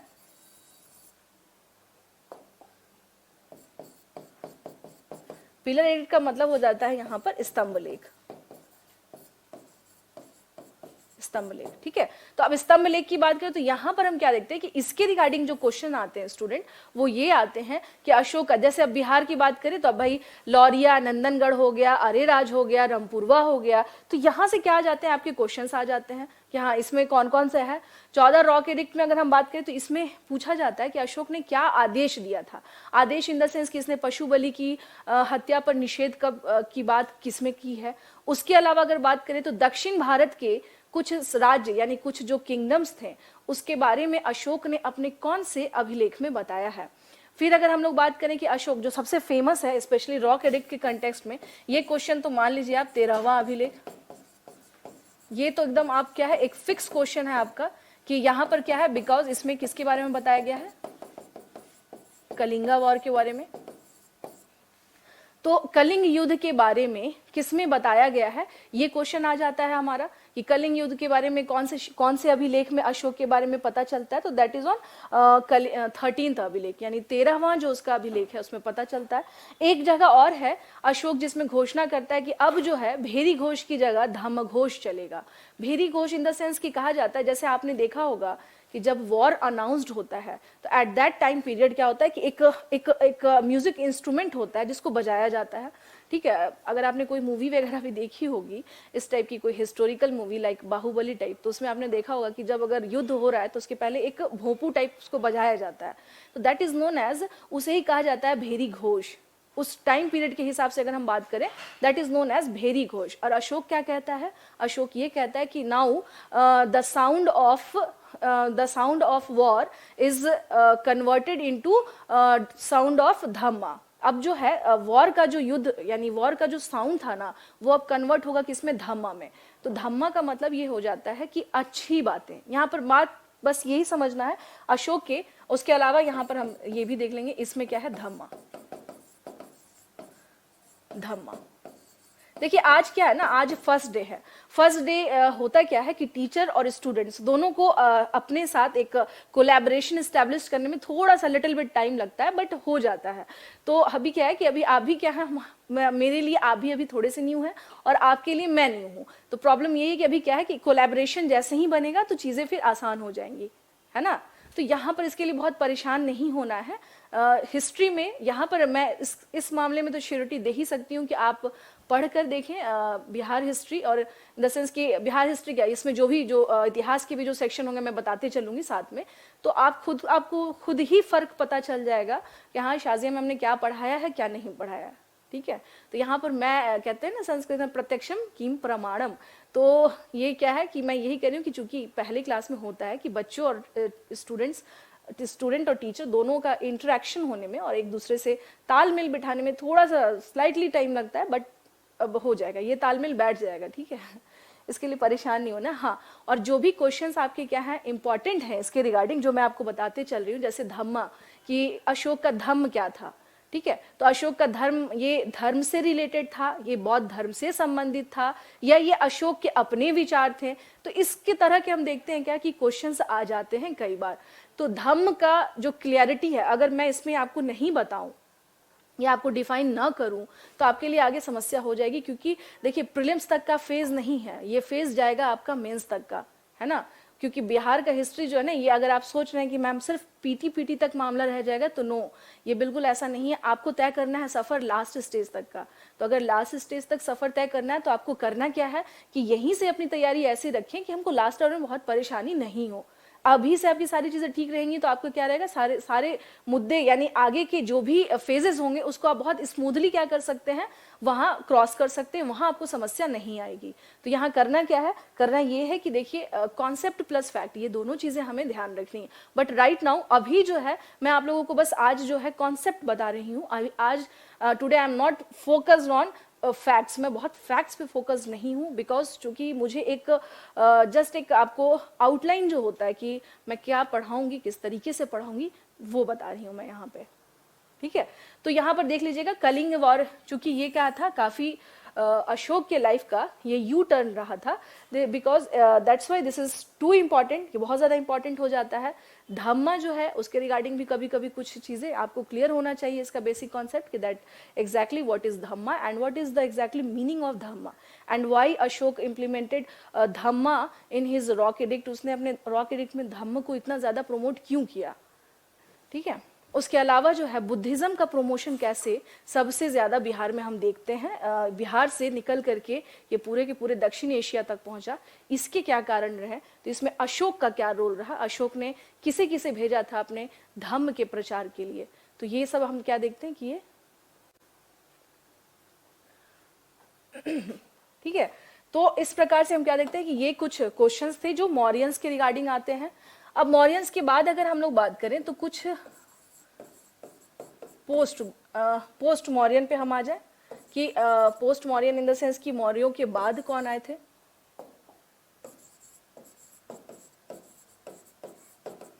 पोस्ट मौर्यन, इसको मौर्योत्तर काल भी कहा जाता है। इसको क्या कहा जाता है? मौर्योत्तर काल, यानी मौर्यों के बाद का काल है ये, ठीक है। तो अब मौर्यों के बाद चूंकि हम क्या देखते हैं कि मौर्यों के बाद आते हैं शुंग वंश, जो डायनेस्टी आती है दैट इज शुंगा डायनेस्टी।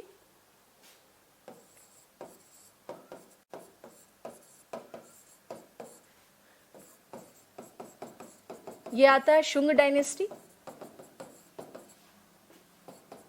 अब शुंग डायनेस्टी में यानी कि हम क्या देखते हैं कि अब जैसे इसमें यह भी कहा जाता है कि इसके बाद यानी मौर्यों के बाद एक तरह से भागवत धर्म से रिलेटेड जो है उनकी एंट्री हो जाती है, या वैष्णव धर्म को मानने वाले उनकी एंट्री हो जाती है। ये भी कहा जाता है कि ब्राह्मण, चूंकि ये जो शुंग थे ये ब्राह्मण धर्म से संबंधित थे, तो ये भी कहा जाता है कि मौर्यों के बाद हम क्या देखते हैं कि ब्राह्मण धर्म की स्थापना हुई थी यहाँ पर।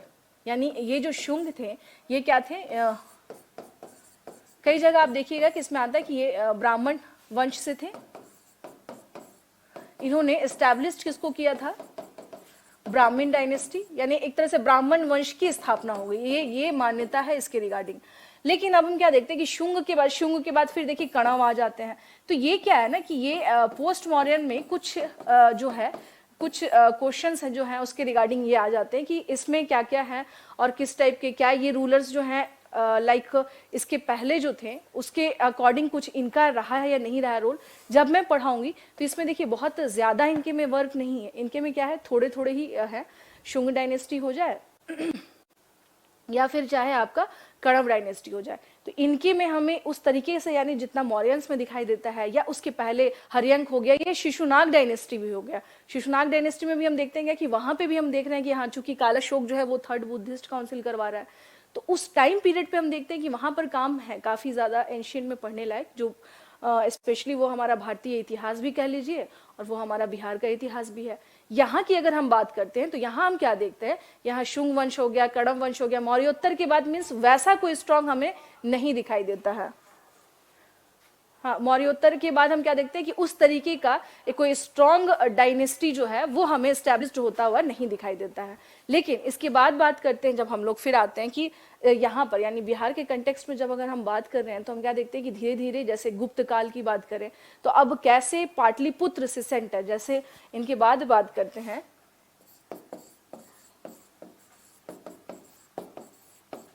गुप्ता पीरियड अगर हम कहें तो गुप्ता काल में हम क्या देखते हैं कि ये जो काल था ना ये स्पेशली आर्ट एंड कल्चर के कंटेक्स्ट में भी क्या रहा है, काफी इंपॉर्टेंट काल है, क्योंकि मंदिरों का निर्माण यानी for the first time temple architecture जो है यहीं से स्टार्ट होता है, गुप्ता पीरियड से।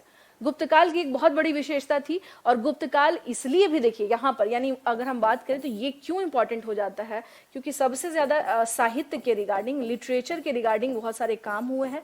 तो माइट पॉसिबल कि क्या हो सकता है कि आपके यहाँ से क्वेश्चंस जो हैं वो बन सकते हैं, जैसे कालिदास हो गए, ठीक है ना, वराह मिहिर हो गए, तो इन सब के रिगार्डिंग हम देख सकते हैं कि क्वेश्चंस आने के चांसेस बनते हैं गुप्त काल में।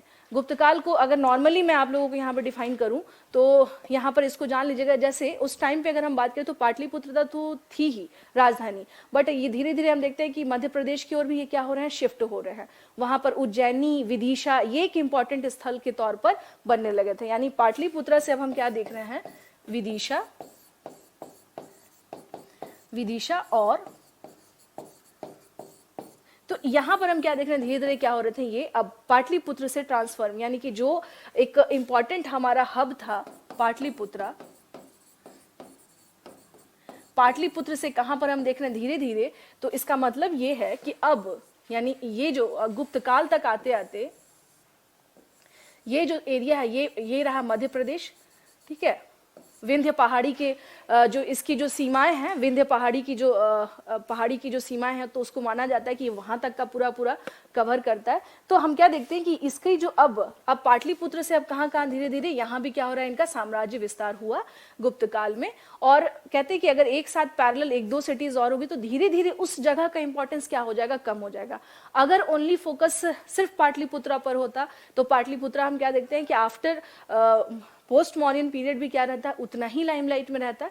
बट बिकॉज हम क्या देखते हैं कि जो in the time period of Guptas धीरे धीरे क्या होता है, Vidisha and Ujjaini also became the main centre of Guptas king. उनके लिए वो क्या होते जाते हैं, ये काफी इंपॉर्टेंट सेंटर बनते जाता है। तो धीरे धीरे पाटलिपुत्र का जो अब जो उसकी जो चमक थी वो धीरे धीरे क्या होती है, कम होती है यहाँ पर। तो ये चीज थोड़ा सा क्या करना है, हमें ध्यान रखना है। ये तो हाँ, देखिए गुप्त काल के अगर टाइम पीरियड पूरा ओवरऑल बात कर रहे हैं, अच्छा देखिए 240 ईस्वी माना जाता है कि 240 ईस्वी से लेके 560 ईस्वी तक का जो टाइम पीरियड है वो पूरा का पूरा गुप्त काल है।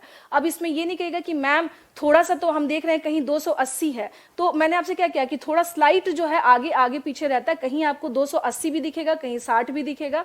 कुछ ऐसे टेक्स्ट बुक हैं जहां 240 भी है, ठीक है। तो श्री गुप्त से जैसे माना जाता है कि स्टार्टिंग हुआ है, लेकिन ये जाता कहां तक है, ये पूरा जाता है लगभग 560 ईस्वी के आसपास। ठीक है, क्लियर है। क्योंकि डिक्लाइन होने तक में इसमें कुछ ऐसे भी शासक रहे हैं जो बहुत फेमस नहीं रहे हैं और गुप्त काल में पतन हो गया था। तो गुप्त काल लंबा चला, बट धीरे धीरे क्या हो जाता है, इसके शासक कमजोर हो जाते हैं, पहले के जैसे नहीं रहते हैं। ठीक है, तो ये चीज थोड़ा सा क्या करना है कि हमें ध्यान रखना है। आप लोगों को यहां तक तो कोई समस्या नहीं है समझने में, है ना। तो ठीक है, तो ये चीजें हमें क्या करनी है कि समझनी कि ये जैसे शुंग वंश हो गया, कणव वंश हो गया, गुप्ता पीरियड हो गया, तो ये एक बहुत बिहार हिस्ट्री की अगर हम बात करें तो उसमें क्या है, ये हकीकत है कि इसमें इंडियन हिस्ट्री क्या है, अपने आप अटैच है। और अगर हम बिहार हिस्ट्री पढ़ते हैं तो साथ के साथ इंडियन हिस्ट्री भी पढ़ते जाते हैं, है ना। चलिए इसमें हम लोग फिर नेक्स्ट आते हैं। अब आ जाते हैं मेडिवल। मेडिवल जो हिस्ट्री है,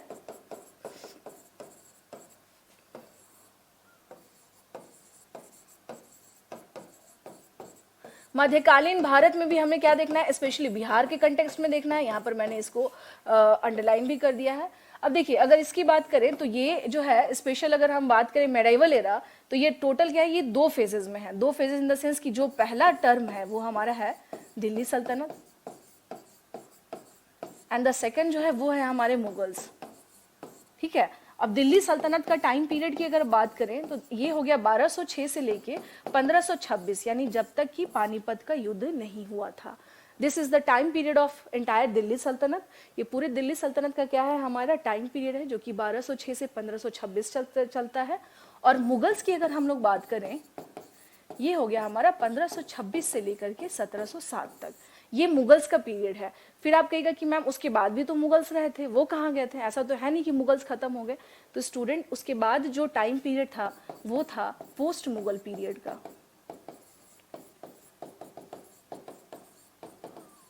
पोस्ट मुगल पीरियड इसको कहा जाता है उत्तर मुगल काल।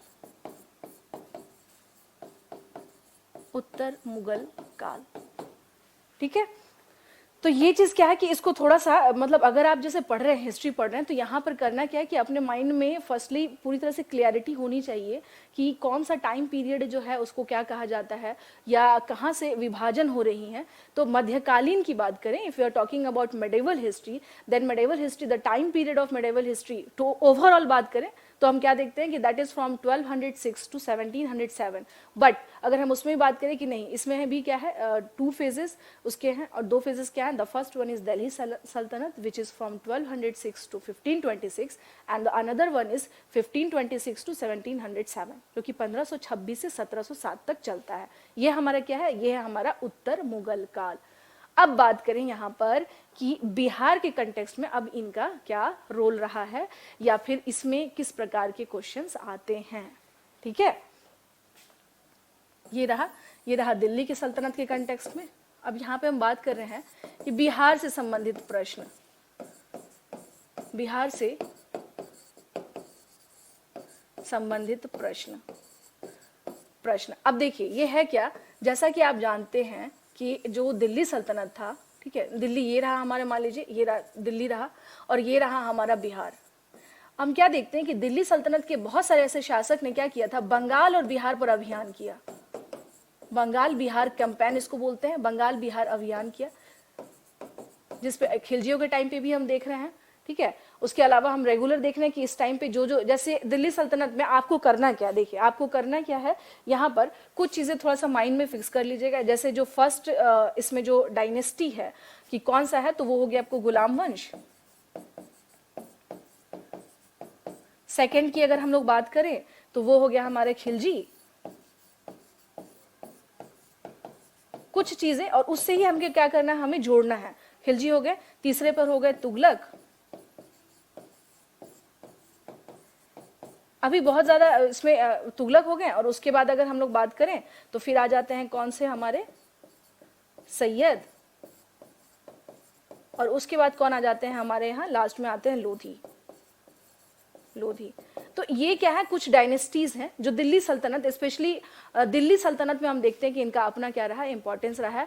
बट बिहार के कंटेक्स्ट में बात करें तो जिन जिन शासकों ने स्पेशली क्या किया था, अभियान किया बंगाल बिहार पे, तो उस टाइम पे बिहार क्या हुआ है, थोड़ा बहुत इफेक्टेड हुआ है, और उसके रिगार्डिंग कुछ क्वेश्चंस आ जाते हैं, जैसे खिलजियों के रिगार्डिंग, फिर कुछ कभी कभी तुगलक के भी रिगार्डिंग पूछ देते हैं, कभी कभी इल्तुतमिश जो है उसके रिगार्डिंग भी कुछ क्वेश्चंस कभी कभी आ जाते हैं। तो अगर इसमें किस प्रकार के प्रश्न बनने की संभावना है, ये चीज ध्यान रखना है कि ये रूलर्स हैं, ठीक है। अब इसमें नॉर्मली बस मैं आपको बता देती हूँ ओरली कि इनका जो है 1206 से लेके 1290 तक का इनका टाइम पीरियड है।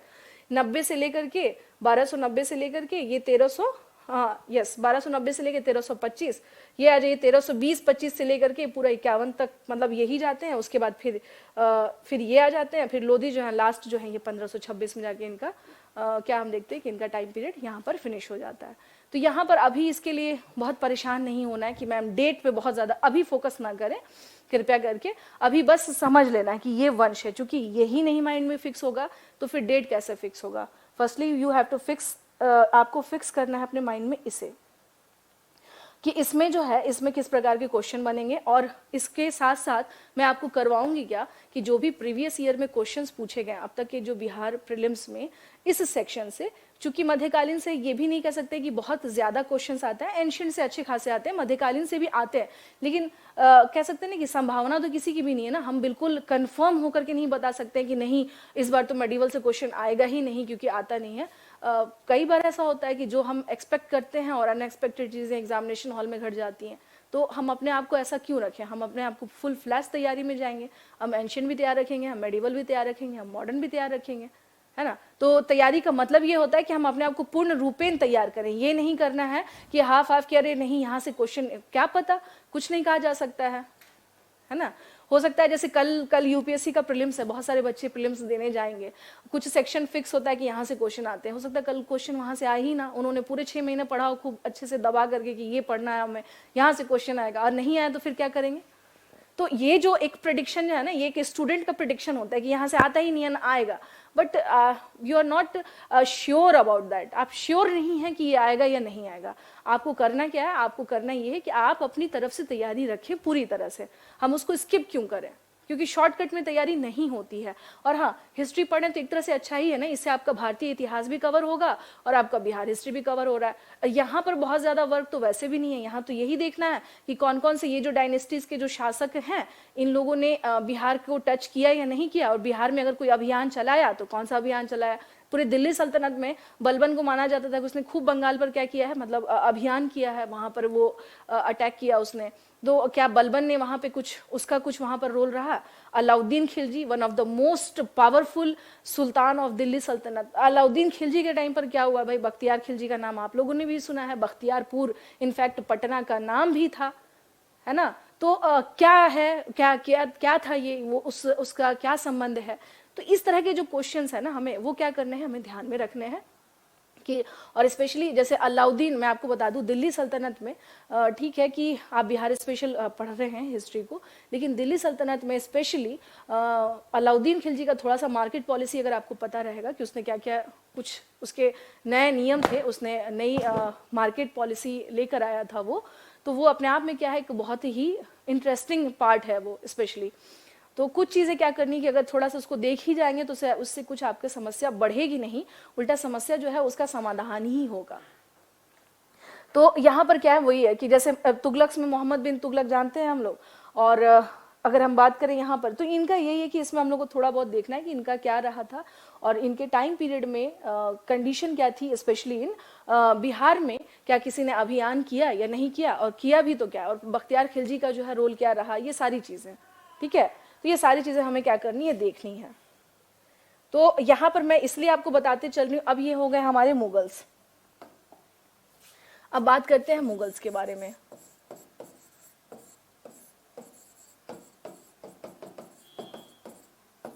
अब मुगल्स के बारे में बात करें तो भाई मुगल्स में जैसा कि हम जानते हैं कि जो कुछ जो फिक्स हैं कि उसके रिगार्डिंग आपको क्या करना है, कुछ क्वेश्चंस देखना ही देखना है। फिक्स इन द सेंस कि अकबर के टाइम पर क्या देख रहे हैं, कंडीशन सिनेरियो क्या है। ठीक है, अकबर के बाद आ जाइए जहांगीर के टाइम पर क्या सिनेरियो है, जहांगीर के बाद आ जाइए शाहजहां के बाद, शाहजहां के बाद, और इसके बाद हम बात करते हैं क्या, औरंगजेब के बाद, औरंगजेब के बाद अकबर, जहांगीर, शाहजहां और औरंगजेब। ठीक है, तो हम क्या देखते हैं कि अकबर हो गए, जहांगीर हो गया, शाहजहां हो गया, औरंगजेब हो गया। अब इसके बारे में बात करें तो हमें देखना ये है कि इनके टाइम पीरियड पर, यानी ध्यान क्या रखना है, स्पेशली बिहार के कंटेक्स्ट में कुछ ऐसी घटना घटी हो जो कि इनका संबंध जहां कहा बिहार से, यानी बिहार में इनके द्वारा ऐसा कुछ कार्य करवाया गया, कुछ ऐसा वर्क था क्या, और इसके रिगार्डिंग कुछ अगर प्रीवियस ईयर क्वेश्चंस अगर आए हुए हैं तो हमें क्या करने हैं, उसे देखने हैं। प्रीवियस ईयर क्वेश्चंस जो है वो क्या करने हैं, हमें देखना है कि किस टाइप के क्वेश्चंस आते हैं। और हाँ, अकबर, जहांगीर, शाहजहां, औरंगजेब, जैसा मैंने अभी बताया कि औरंगजेब की मृत्यु हो गई थी 1707 में, तो ये टाइम पीरियड माना जाता है कि मुगल्स, यानी अगर कहा जाता है कि मुगल काल समाप्त हो गया तो इसका मतलब ही ये है कि आफ्टर औरंगजेब हम देखते हैं कि कोई भी ऐसा स्ट्रांग रूलर हमें नहीं दिखाई देता है लाइक औरंगजेब, बिकॉज इसके बाद जितने भी शासक आए वो वैसे नहीं थे जिस टाइप के, ये लोगों ने फिर भी अपने एम्पायर को बचाने की कोशिश की। बट अगर इसके बाद का अगर हम बात करते हैं तो वहाँ पर हम वैसा सिनेरियो नहीं देखते हैं। वहाँ पर क्या कंडीशन है, वहाँ कंडीशन ऐसा है कि धीरे धीरे धीरे धीरे इमरजेंस ऑफ रीजनल जो है एम्पायर स्टार्ट शुरू हो जाता है, यानी रीजनल जो डायनेस्टीज हैं, स्वतंत्र जो शासक हैं उनका क्या होने लगता है, उदय होने लगता है। लेकिन यहाँ पर अगर हम बात करें, जैसे यहाँ पर यस जो सबसे मेन था वो थोड़ा सा क्या रह गया, यहाँ पर रह गया important, important in the sense कि जो सबसे इम्पॉर्टेंट है बिहार के कंटेक्स्ट में। अब हुमायूं, ठीक है ना, अब हुमायूं के पैरेलल कौन चल रहा है, शेरशाह सूरी। ये है हमारा सबसे इम्पॉर्टेंट रिगार्डिंग बिहार। बिहार के कंटेक्स्ट में ये सबसे इम्पॉर्टेंट है। क्यों इम्पॉर्टेंट है भाई, अगर बात करें तो देखिए 1530 में, ध्यान रखिएगा 1530 में बाबर की मृत्यु हो जाती है, 1530 में हुमायूं गद्दी पर बैठता है, और 1530 से ही एक अफगान शासक था जो स्पेशली हमारे बिहार के सासाराम वाला जो एरिया है वहां से बिलोंग करता है, रोहतास का जो पूरा बेल्ट है वो सब उसी के क्षेत्र में आता था। तो हम क्या देखते हैं कि यहाँ पर यानी हुमायूं के टाइम पीरियड में उसके पीछे एक शासक लगता है, that is known as Sher Shah Suri. एक चीज, एक क्वेश्चन और ध्यान रखिएगा, अगर आपका क्वेश्चन आ जाए कि मध्यकाल में दो अफगान वंशों की स्थापना हुई थी और वो दो अफगान वंश कौन से थे, ये आपको ध्यान रखना है, क्योंकि इसके पहले सभी के सभी तुर्क ही थे, जितने थे मध्यकाल में हम क्या देखते हैं, तुर्क थे। ध्यान से देखिएगा, जैसे अगर हम बात करें मेडाइवल में तो सभी के सभी क्या है, टर्किश ऑरिजिन है, टर्किश इन द सेंस तुर्क थे। ठीक है, लेकिन अगर हम बात करें इसके कंटेक्स्ट में कि मध्यकाल में कौन ऐसे शासक थे जो कि जिनका ओरिजिन अफगानी थे, या बाय ओरिजिन ये लोग क्या थे, अफगान थे, अफगानी मूल के थे। तो अफगानी मूल के हम क्या देखते हैं यहाँ पर, देखिए दो अफगानी मूल के कौन कौन हम देखते हैं, एक तो लोधी थे, लोधी वंश, और एक जो है यानी जब हुमायूं आता है तो इस टाइम पे सूरवंश। अब सूरवंश से संबंधित कौन है? ये है हमारे शेरशाह सूरी। सूर डायनेस्टी से कौन रिलेटेड है? शेरशाह सूरी।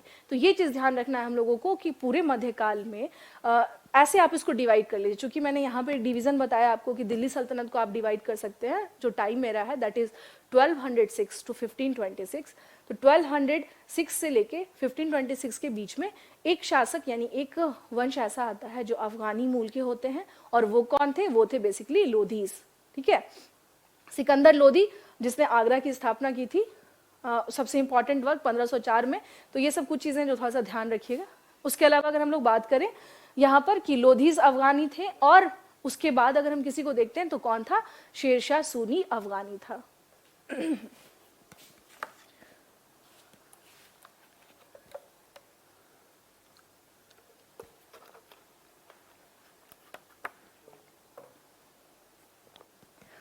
ठीक है, तो शेरशाह सूरी का हम क्या देखते हैं कि वो भी क्या था? अफगानी था, बाई ओरिजिन जो है ये अफगानी मूल का था।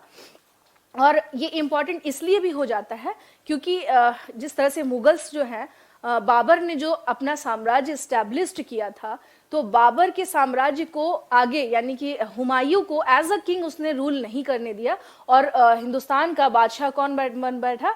शेरशाह सूरी। तो उसके कुछ बहुत महत्वपूर्ण काम थे। और उसके अलावा शेरशाह सूरी और हुमायूं के बीच जो कॉन्फ्लिक्ट चला ये बहुत लंबा चला। तो मेडिवल में हम देख सकते हैं कि बिहार के कंटेक्स्ट में कौन सा सेक्शन हमारा सबसे इंपॉर्टेंट है? ये रहा शेरशाह सूरी। मेडिवल में हम क्या देख रहे हैं कि यहाँ पर जो सबसे ज्यादा इंपॉर्टेंट है वो है शेरशाह सूरी।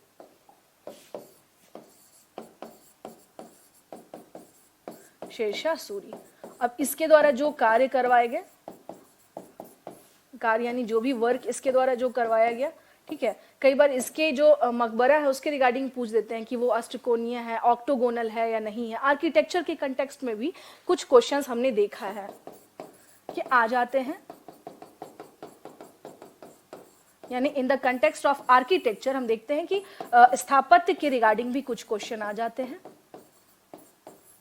ठीक है, स्थापत्य के रिगार्डिंग में आते हैं। उसके अलावा जीटी रोड जो है, जो शेरशाह सूरी जिसको कहते हैं ना वो, तो ये रोड जो है उसने क्यों बनवाया था, या फिर ये सब चीजें कॉन्सेप्चुअल क्लियरिटी बहुत जरूरी है। क्योंकि देखिए उस टाइम पर जो था, जो मुगल बादशाह थे उस टाइम पे उनका एरिया कहाँ था? आगरा था, और शेरशाह सूरी खुद कहाँ का रहने वाला था? वो था बिहार के पास का। तो जब हम बात करें कि यहाँ से यानी आगरा से बिहार, तो उसने एक बीच का रास्ता निकाला कि क्यों ना कुछ ऐसा हम रूट ही डेवलप कर दे जो क्या हो सके, इजिली हम यहाँ से वहाँ क्या कर सके, मूव कर सके। तो ये उसके इसके पीछे का एक बहुत बड़ा रीजन था कि उस टाइम पर जो मेन सेंटर यानी दिल्ली सल्तनत उस टाइम पे मेन नहीं हो गया था, दिल्ली से चीजें शिफ्ट हो चुकी थी। जब 1504 में जब आगरा स्टैब्लिश्ड हुआ, तो धीरे धीरे आगरा जो है वो क्या हो चुका था, इन लोगों के लिए मतलब इनके सेंटर हेड के तौर पर आगरा डेवलप हो चुका था।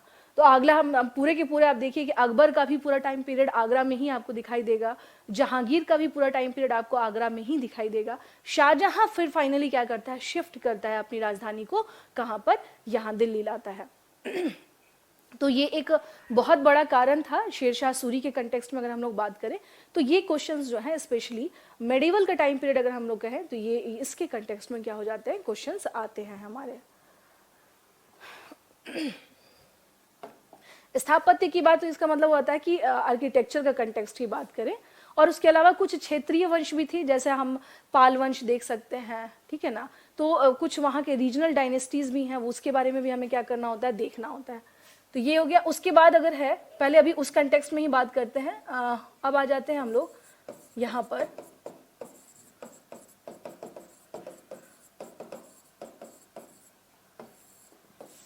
ये हो गया हमारा उत्तर मुगल काल। उत्तर मुगल काल जैसा कि हम लोग जानते हैं, चूंकि देखिए ये 1707 के बाद चूंकि है तो ये उत्तर मुगल काल, but the problem is that कि यहां पर ब्रिटिशर्स की एंट्री हो चुकी है। ब्रिटिशर्स की एंट्री हो चुकी है, अंग्रेज आ चुके हैं। और अंग्रेज के आने के बाद हम क्या देखते हैं कि यहाँ पर स्पेशली जैसा कि हम जानते होंगे कि सबसे पहले जो है यहाँ पे फैक्ट्रियां इन लोगों ने क्या किया था, एस्टैब्लिश किया था। यहाँ पर क्या किया था इन्होंने, फैक्ट्री जो है एस्टेब्लिश किया भारत में। तो अलग अलग जगहों पर इन्होंने कहाँ कहाँ अपने, सबसे पहले तो जब ब्रिटिशर्स यानी इनके साथ साथ पैरेलल में क्या चल रहे हैं, अंग्रेज, इनके पैरेलल में कौन चल रहे हैं, अंग्रेज। अब अंग्रेज जब यहाँ आते हैं तो इन्होंने क्या किया, अलग अलग जगहों पे अपनी क्या की, फैक्ट्रियां स्थापित की। अब इसमें जो है एक जैसे क्वेश्चन हो गया आपको कि जो सबसे पहली फैक्ट्री थी भारत में वो किसने लगाई, तो पोर्चुगीज ने लगाई। फिर कौन आते हैं, तो फिर डच आ जाते हैं। फिर कौन आ जाते हैं, फिर ब्रिटिशर्स आते हैं, फिर डेनिश आते हैं, फिर फ्रांसीसी आते हैं। तो ये सीक्वेंस है। तो ये जो सीक्वेंस है ना कंपनीज के रिगार्डिंग, यानी हम बात कर रहे हैं कि जो कंपनीज, ये बिहार के कंटेक्स्ट में भी क्वेश्चन आते हैं, कंपनीज स्पेशली फैक्ट्री। अब फैक्ट्री में भी हम लोग क्या देखते हैं, इसमें जो क्वेश्चन है वो ये होगा कि पुर्तगालियों का क्या कोई फैक्ट्री था बिहार में, क्वेश्चंस, यहाँ क्वेश्चंस देख लीजिए, पुर्तगालियों का। उसके अलावा बात करें क्या डच की फैक्ट्री थी, डच की भी फैक्ट्री थी वहां पर, अंग्रेजों की तो थी ही, ठीक है। और डेन जो है, डेन का मतलब हो जाता है Danish, Danish in the sense की the people who were belonging from Denmark, that is known as Danish people. वैसे लोग, जो लोग कहाँ से बिलोंग करते हैं, डेनमार्क से बिलोंग करते हैं, उन्हें ही कहा जाता है क्या, डेनिश पीपल। इन्हें क्या कहा जाता है, डेनिश पीपल, ठीक है। तो ये क्या है, ये सब कुछ चीजें जान लीजिएगा कि डेन किसको बोलते हैं और डच किसको बोलते हैं। राइट नाउ जो एम्स्टरडम है उसे ही, उसका ही जो एंशियंट नाम या इसका जो पुराना नाम था दैट इज नीदरलैंड, और यहीं के लोगों को बोला जाता था क्या, डच पीपल इसे बोला जाता था। लोगों को, स्पेशली वहाँ के लोगों को, जैसे इंडिया के लोग जो हैं वो इंडियंस कहलाते हैं, लाइक दैट उसी तरीके से जो हॉलैंड, उसका पुराना नाम क्या था, हॉलैंड था, तो हॉलैंड के लोग जो हैं वो क्या कहलाते थे, डच कहलाते थे। तो अभी के टाइम पे जो इसका नाम क्या हो चुका है, नीदरलैंड, और उसका जो कैपिटल है दैट इज एम्स्टरडैम। तो हमें ध्यान रखना है कि ये जो फैक्ट्रीज हैं इसके रिगार्डिंग जो है कुछ क्वेश्चंस आते हैं। अगर आप देखेंगे तो इसमें क्वेश्चंस ऑलरेडी पूछे जा चुके हैं, ठीक है, कि कहाँ कहाँ पर इन लोगों ने बिहार में कहाँ कहाँ पर अपनी फैक्ट्रीज एस्टेब्लिश की थी, कहाँ कहाँ पर अपनी फैक्ट्रीज बनाई थी। तो ये हम क्या देखते हैं, स्पेशली ये है, जैसे अगर बात करें तो ये जो टॉपिक है ये है हमारा अराइवल ऑफ यूरोपियन कंपनीज।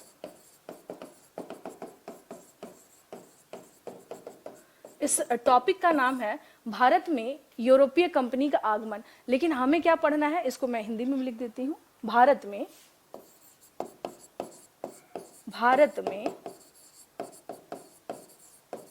यूरोपीय कंपनियों का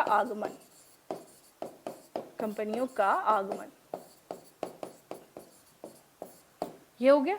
तो ये क्या है कि इसके रिगार्डिंग जो क्वेश्चन पूछे जाते हैं कि कहाँ कहाँ पर अलग अलग फैक्ट्री बिहार में, स्पेशली बिहार में हम क्या देखते हैं, क्योंकि यहाँ पे अच्छे खासे क्या थे, फैक्ट्री डेवलप हुए हैं और बनाए गए थे, एस्टेब्लिश किए गए थे इन अलग अलग कंपनियों के द्वारा। तो इसके साथ साथ आप करेंगे क्या कि कुछ चीज़ें जैसे पोर्चुगीज़ हैं उनका कब इस्टेब्लिश हुआ, डच हैं उन्होंने कब इस्टेब्लिश किया, तो कुछ जो है जो हमारे इंडियन हिस्ट्री का भी पार्ट है वो भी हम क्या करेंगे, साथ के साथ करते चलेंगे। तो ताकि आपको इसके रिगार्डिंग जो है ओवरऑल क्या रहे, यहाँ पर जो भी दिक्कत है वो ना हो, आगे आपका सारा कॉन्सेप्चुअल क्लैरिटी इसमें बना रहे। नेक्स्ट आते हैं हम लोग इसमें अब बात करेंगे इसमें हम लोग की जो इस टाइम पे, यानी ये जो टाइम पीरियड है दैट इज ये पोस्ट मुगल चल रहा है, पोस्ट मुगल। एक चीज आपको ध्यान रखनी है कि आधुनिक भारत, अगर हम कहें कि जो मूवमेंट शुरू होते हैं तो वो होते हैं कब, आफ्टर 1885, 1885 के बाद हम क्या देखते हैं कि भारत में जो आंदोलन, यानी जब कांग्रेस की स्थापना होती है, कांग्रेस की स्थापना के बाद क्या होते हैं, आंदोलन का दौर शुरू होता है, आंदोलन जो है शुरू होते हैं। तो पोस्ट मुगल में अगर आप बात करेंगे तो हम क्या देखते हैं, विद्रोह हो रहे हैं, रिवोल्ट हो रहे हैं, लेकिन कोई मूवमेंट नहीं चल रहा है।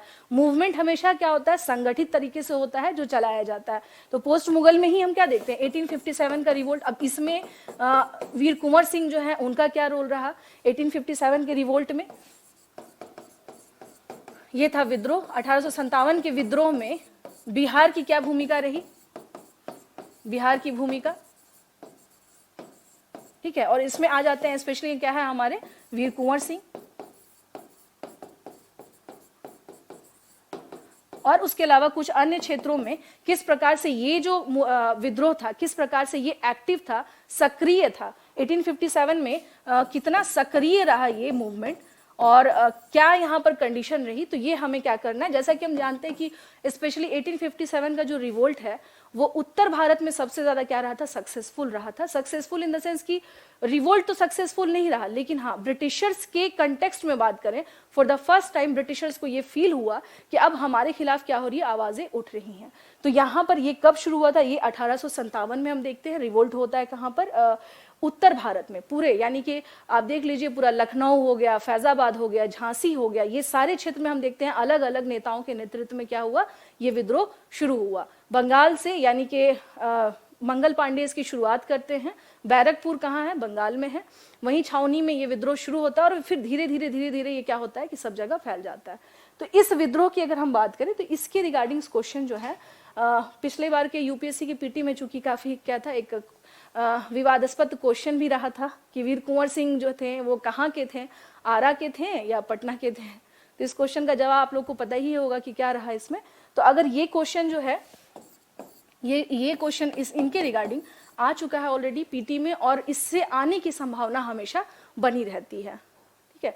हालांकि आयोग ने माना था कि वीर कुंवर सिंह शारीरिक रूप से तो आरा में थे, मानसिक रूप से वो कहाँ थे, पटना में थे। ये तो अपने आप में ही एक अजीब सा उत्तर दिया आयोग ने, तो जो कि बहुत ज्यादा कंट्रोवर्शियल भी रहा, बहुत विवादास्पद भी रहा कि इस तरह का आंसर क्यों दिया जा रहा है। तो बट कोई नहीं, यहाँ पे हम लोगों को करना क्या है कि जो भी आंसर हो या जो भी चीजें हमें सही ढंग से पढ़ना है, बाकी जो है लेट्स सी देखा जाएगा फिर क्या होता है। यहाँ पर 1857 में वीर कुंवर सिंह का क्या रोल रहा है, क्या कंडीशन थी 1857 के रिवोल्ट में, एंड जब इनकी डेथ हो गई तो फिर ये विद्रोह किसके नेतृत्व में देखा गया या संभाला गया, किसने लीड किया इन 1857 रिवोल्ट इन बिहार आफ्टर वीर कुंवर सिंह। तो ये हमें क्या करना है, इसमें देखना है। यहाँ देखिए अभी मैंने ये समझा ही दिया कि इसके पहले क्या होते थे, विद्रोह होते थे, बट आफ्टर 1857 हम क्या देखते हैं, मूवमेंट होना शुरू होता है। अब मूवमेंट और विद्रोह में मैंने पहले ही बता दिया कि अंतर क्या है। विद्रोह कुछ सर्टेन टाइम पीरियड के लिए होता है, छोटे समय के लिए होता है, और अचानक से होता है, रैंडमली होता है, और इसमें कहीं भी कोई नेतृत्व नहीं होगा, कोई नेता नहीं होगा, ये स्टार्ट हो जाएगा। और इसको सप्रेस्ड करना भी आसान है। विद्रोह को यानी रिवोल्ट को सप्रेस्ड करना, इनफैक्ट आप अगर हिस्ट्री में देखेंगे बहुत सारे छोटे छोटे जो पीजेंट्स रिवोल्ट होते हैं, कृषक विद्रोह हुए हैं, उन सबको सप्रेस्ड करना बहुत ईजी था। क्यों? क्योंकि ये संगठित नहीं था। लेकिन आंदोलन जो होता है वो क्या होता है, वो सबसे ज्यादा टिकाऊ होता है, या फिर वो लंबा, वो कब चलता है, वो काफी लंबा चलता है।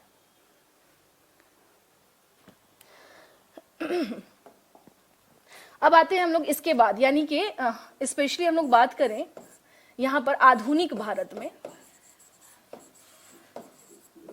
आधुनिक भारत,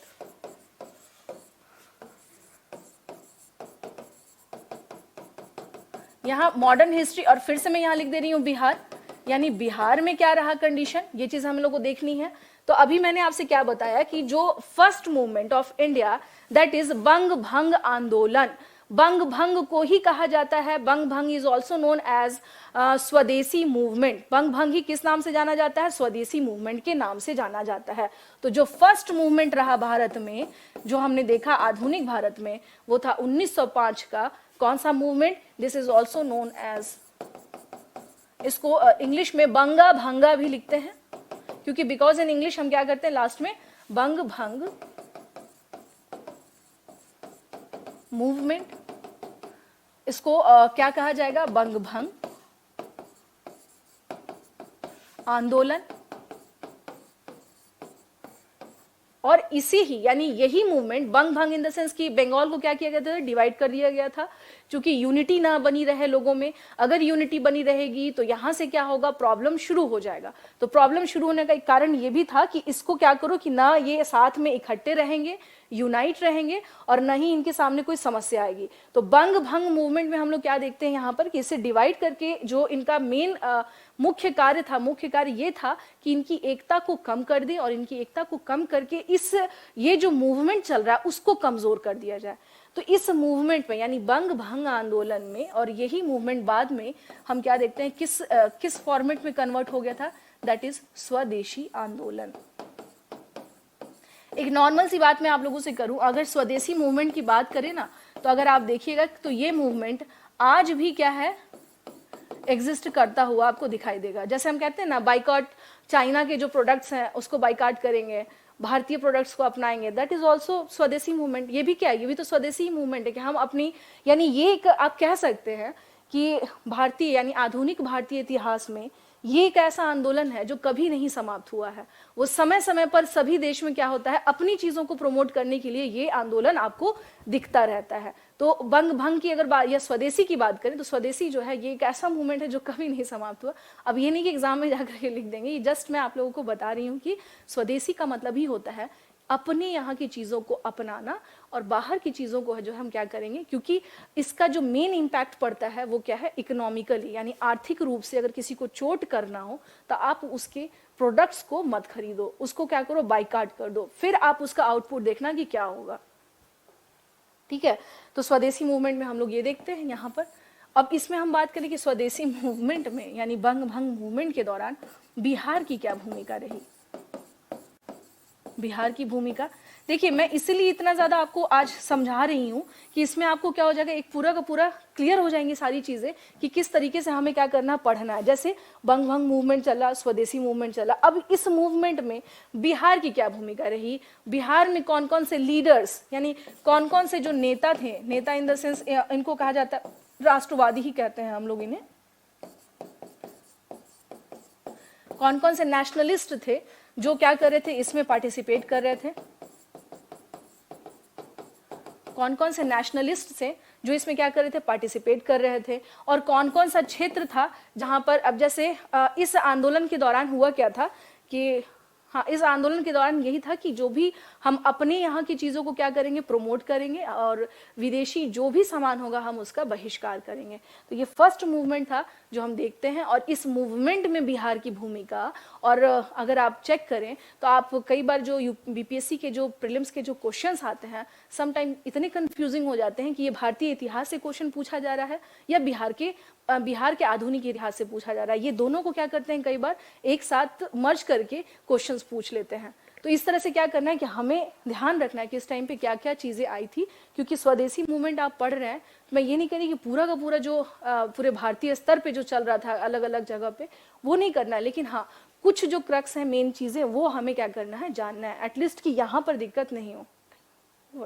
ओके, अच्छा ठीक है, बस 5 मिनट। और उसके अलावा चलिए यहाँ पर कुछ मूवमेंट्स और रहे, जैसे स्वदेशी हो गया। उसके बाद अगर हम बात करें जो सबसे इंपॉर्टेंट है, दैट इज 1917 का चंपारण सत्याग्रह। चंपारण सत्याग्रह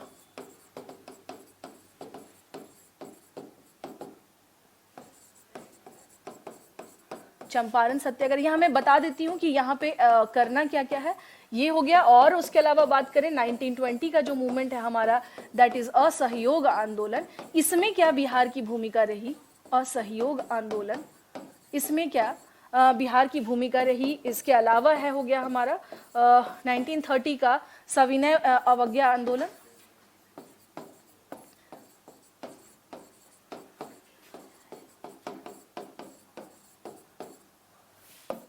और उसके बाद जो है हमारा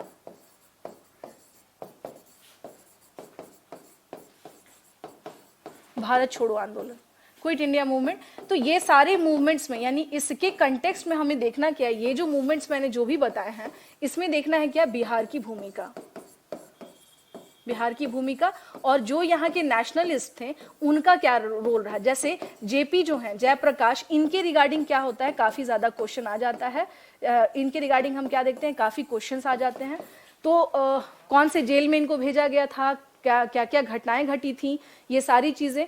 उसके अलावा जो है पटना में इनफैक्ट ये जो क्या कहते हैं, ये सारी की सारी इसके रिगार्डिंग, यानी कि अगर हम बात करें आधुनिक बिहार के इतिहास की तो यहाँ से तो बहुत ज़्यादा क्वेश्चंस बनते हैं, और बहुत ज़्यादा, और कई बार ऐसे क्वेश्चंस भी आ जाते हैं कि इनकी बहन का नाम क्या था इस टाइम के मूवमेंट में, जो कि हजारीबाग के जेल में कौन कौन से लोग को पकड़ करके वहाँ रखा गया था, उसमें कौन कौन से लीडर्स थे, उनके नाम बताएं। तो इस तरह के क्वेश्चन हम देखते हैं कि जो मूवमेंट्स के रिगार्डिंग क्या है, क्वेश्चन आ जाते हैं।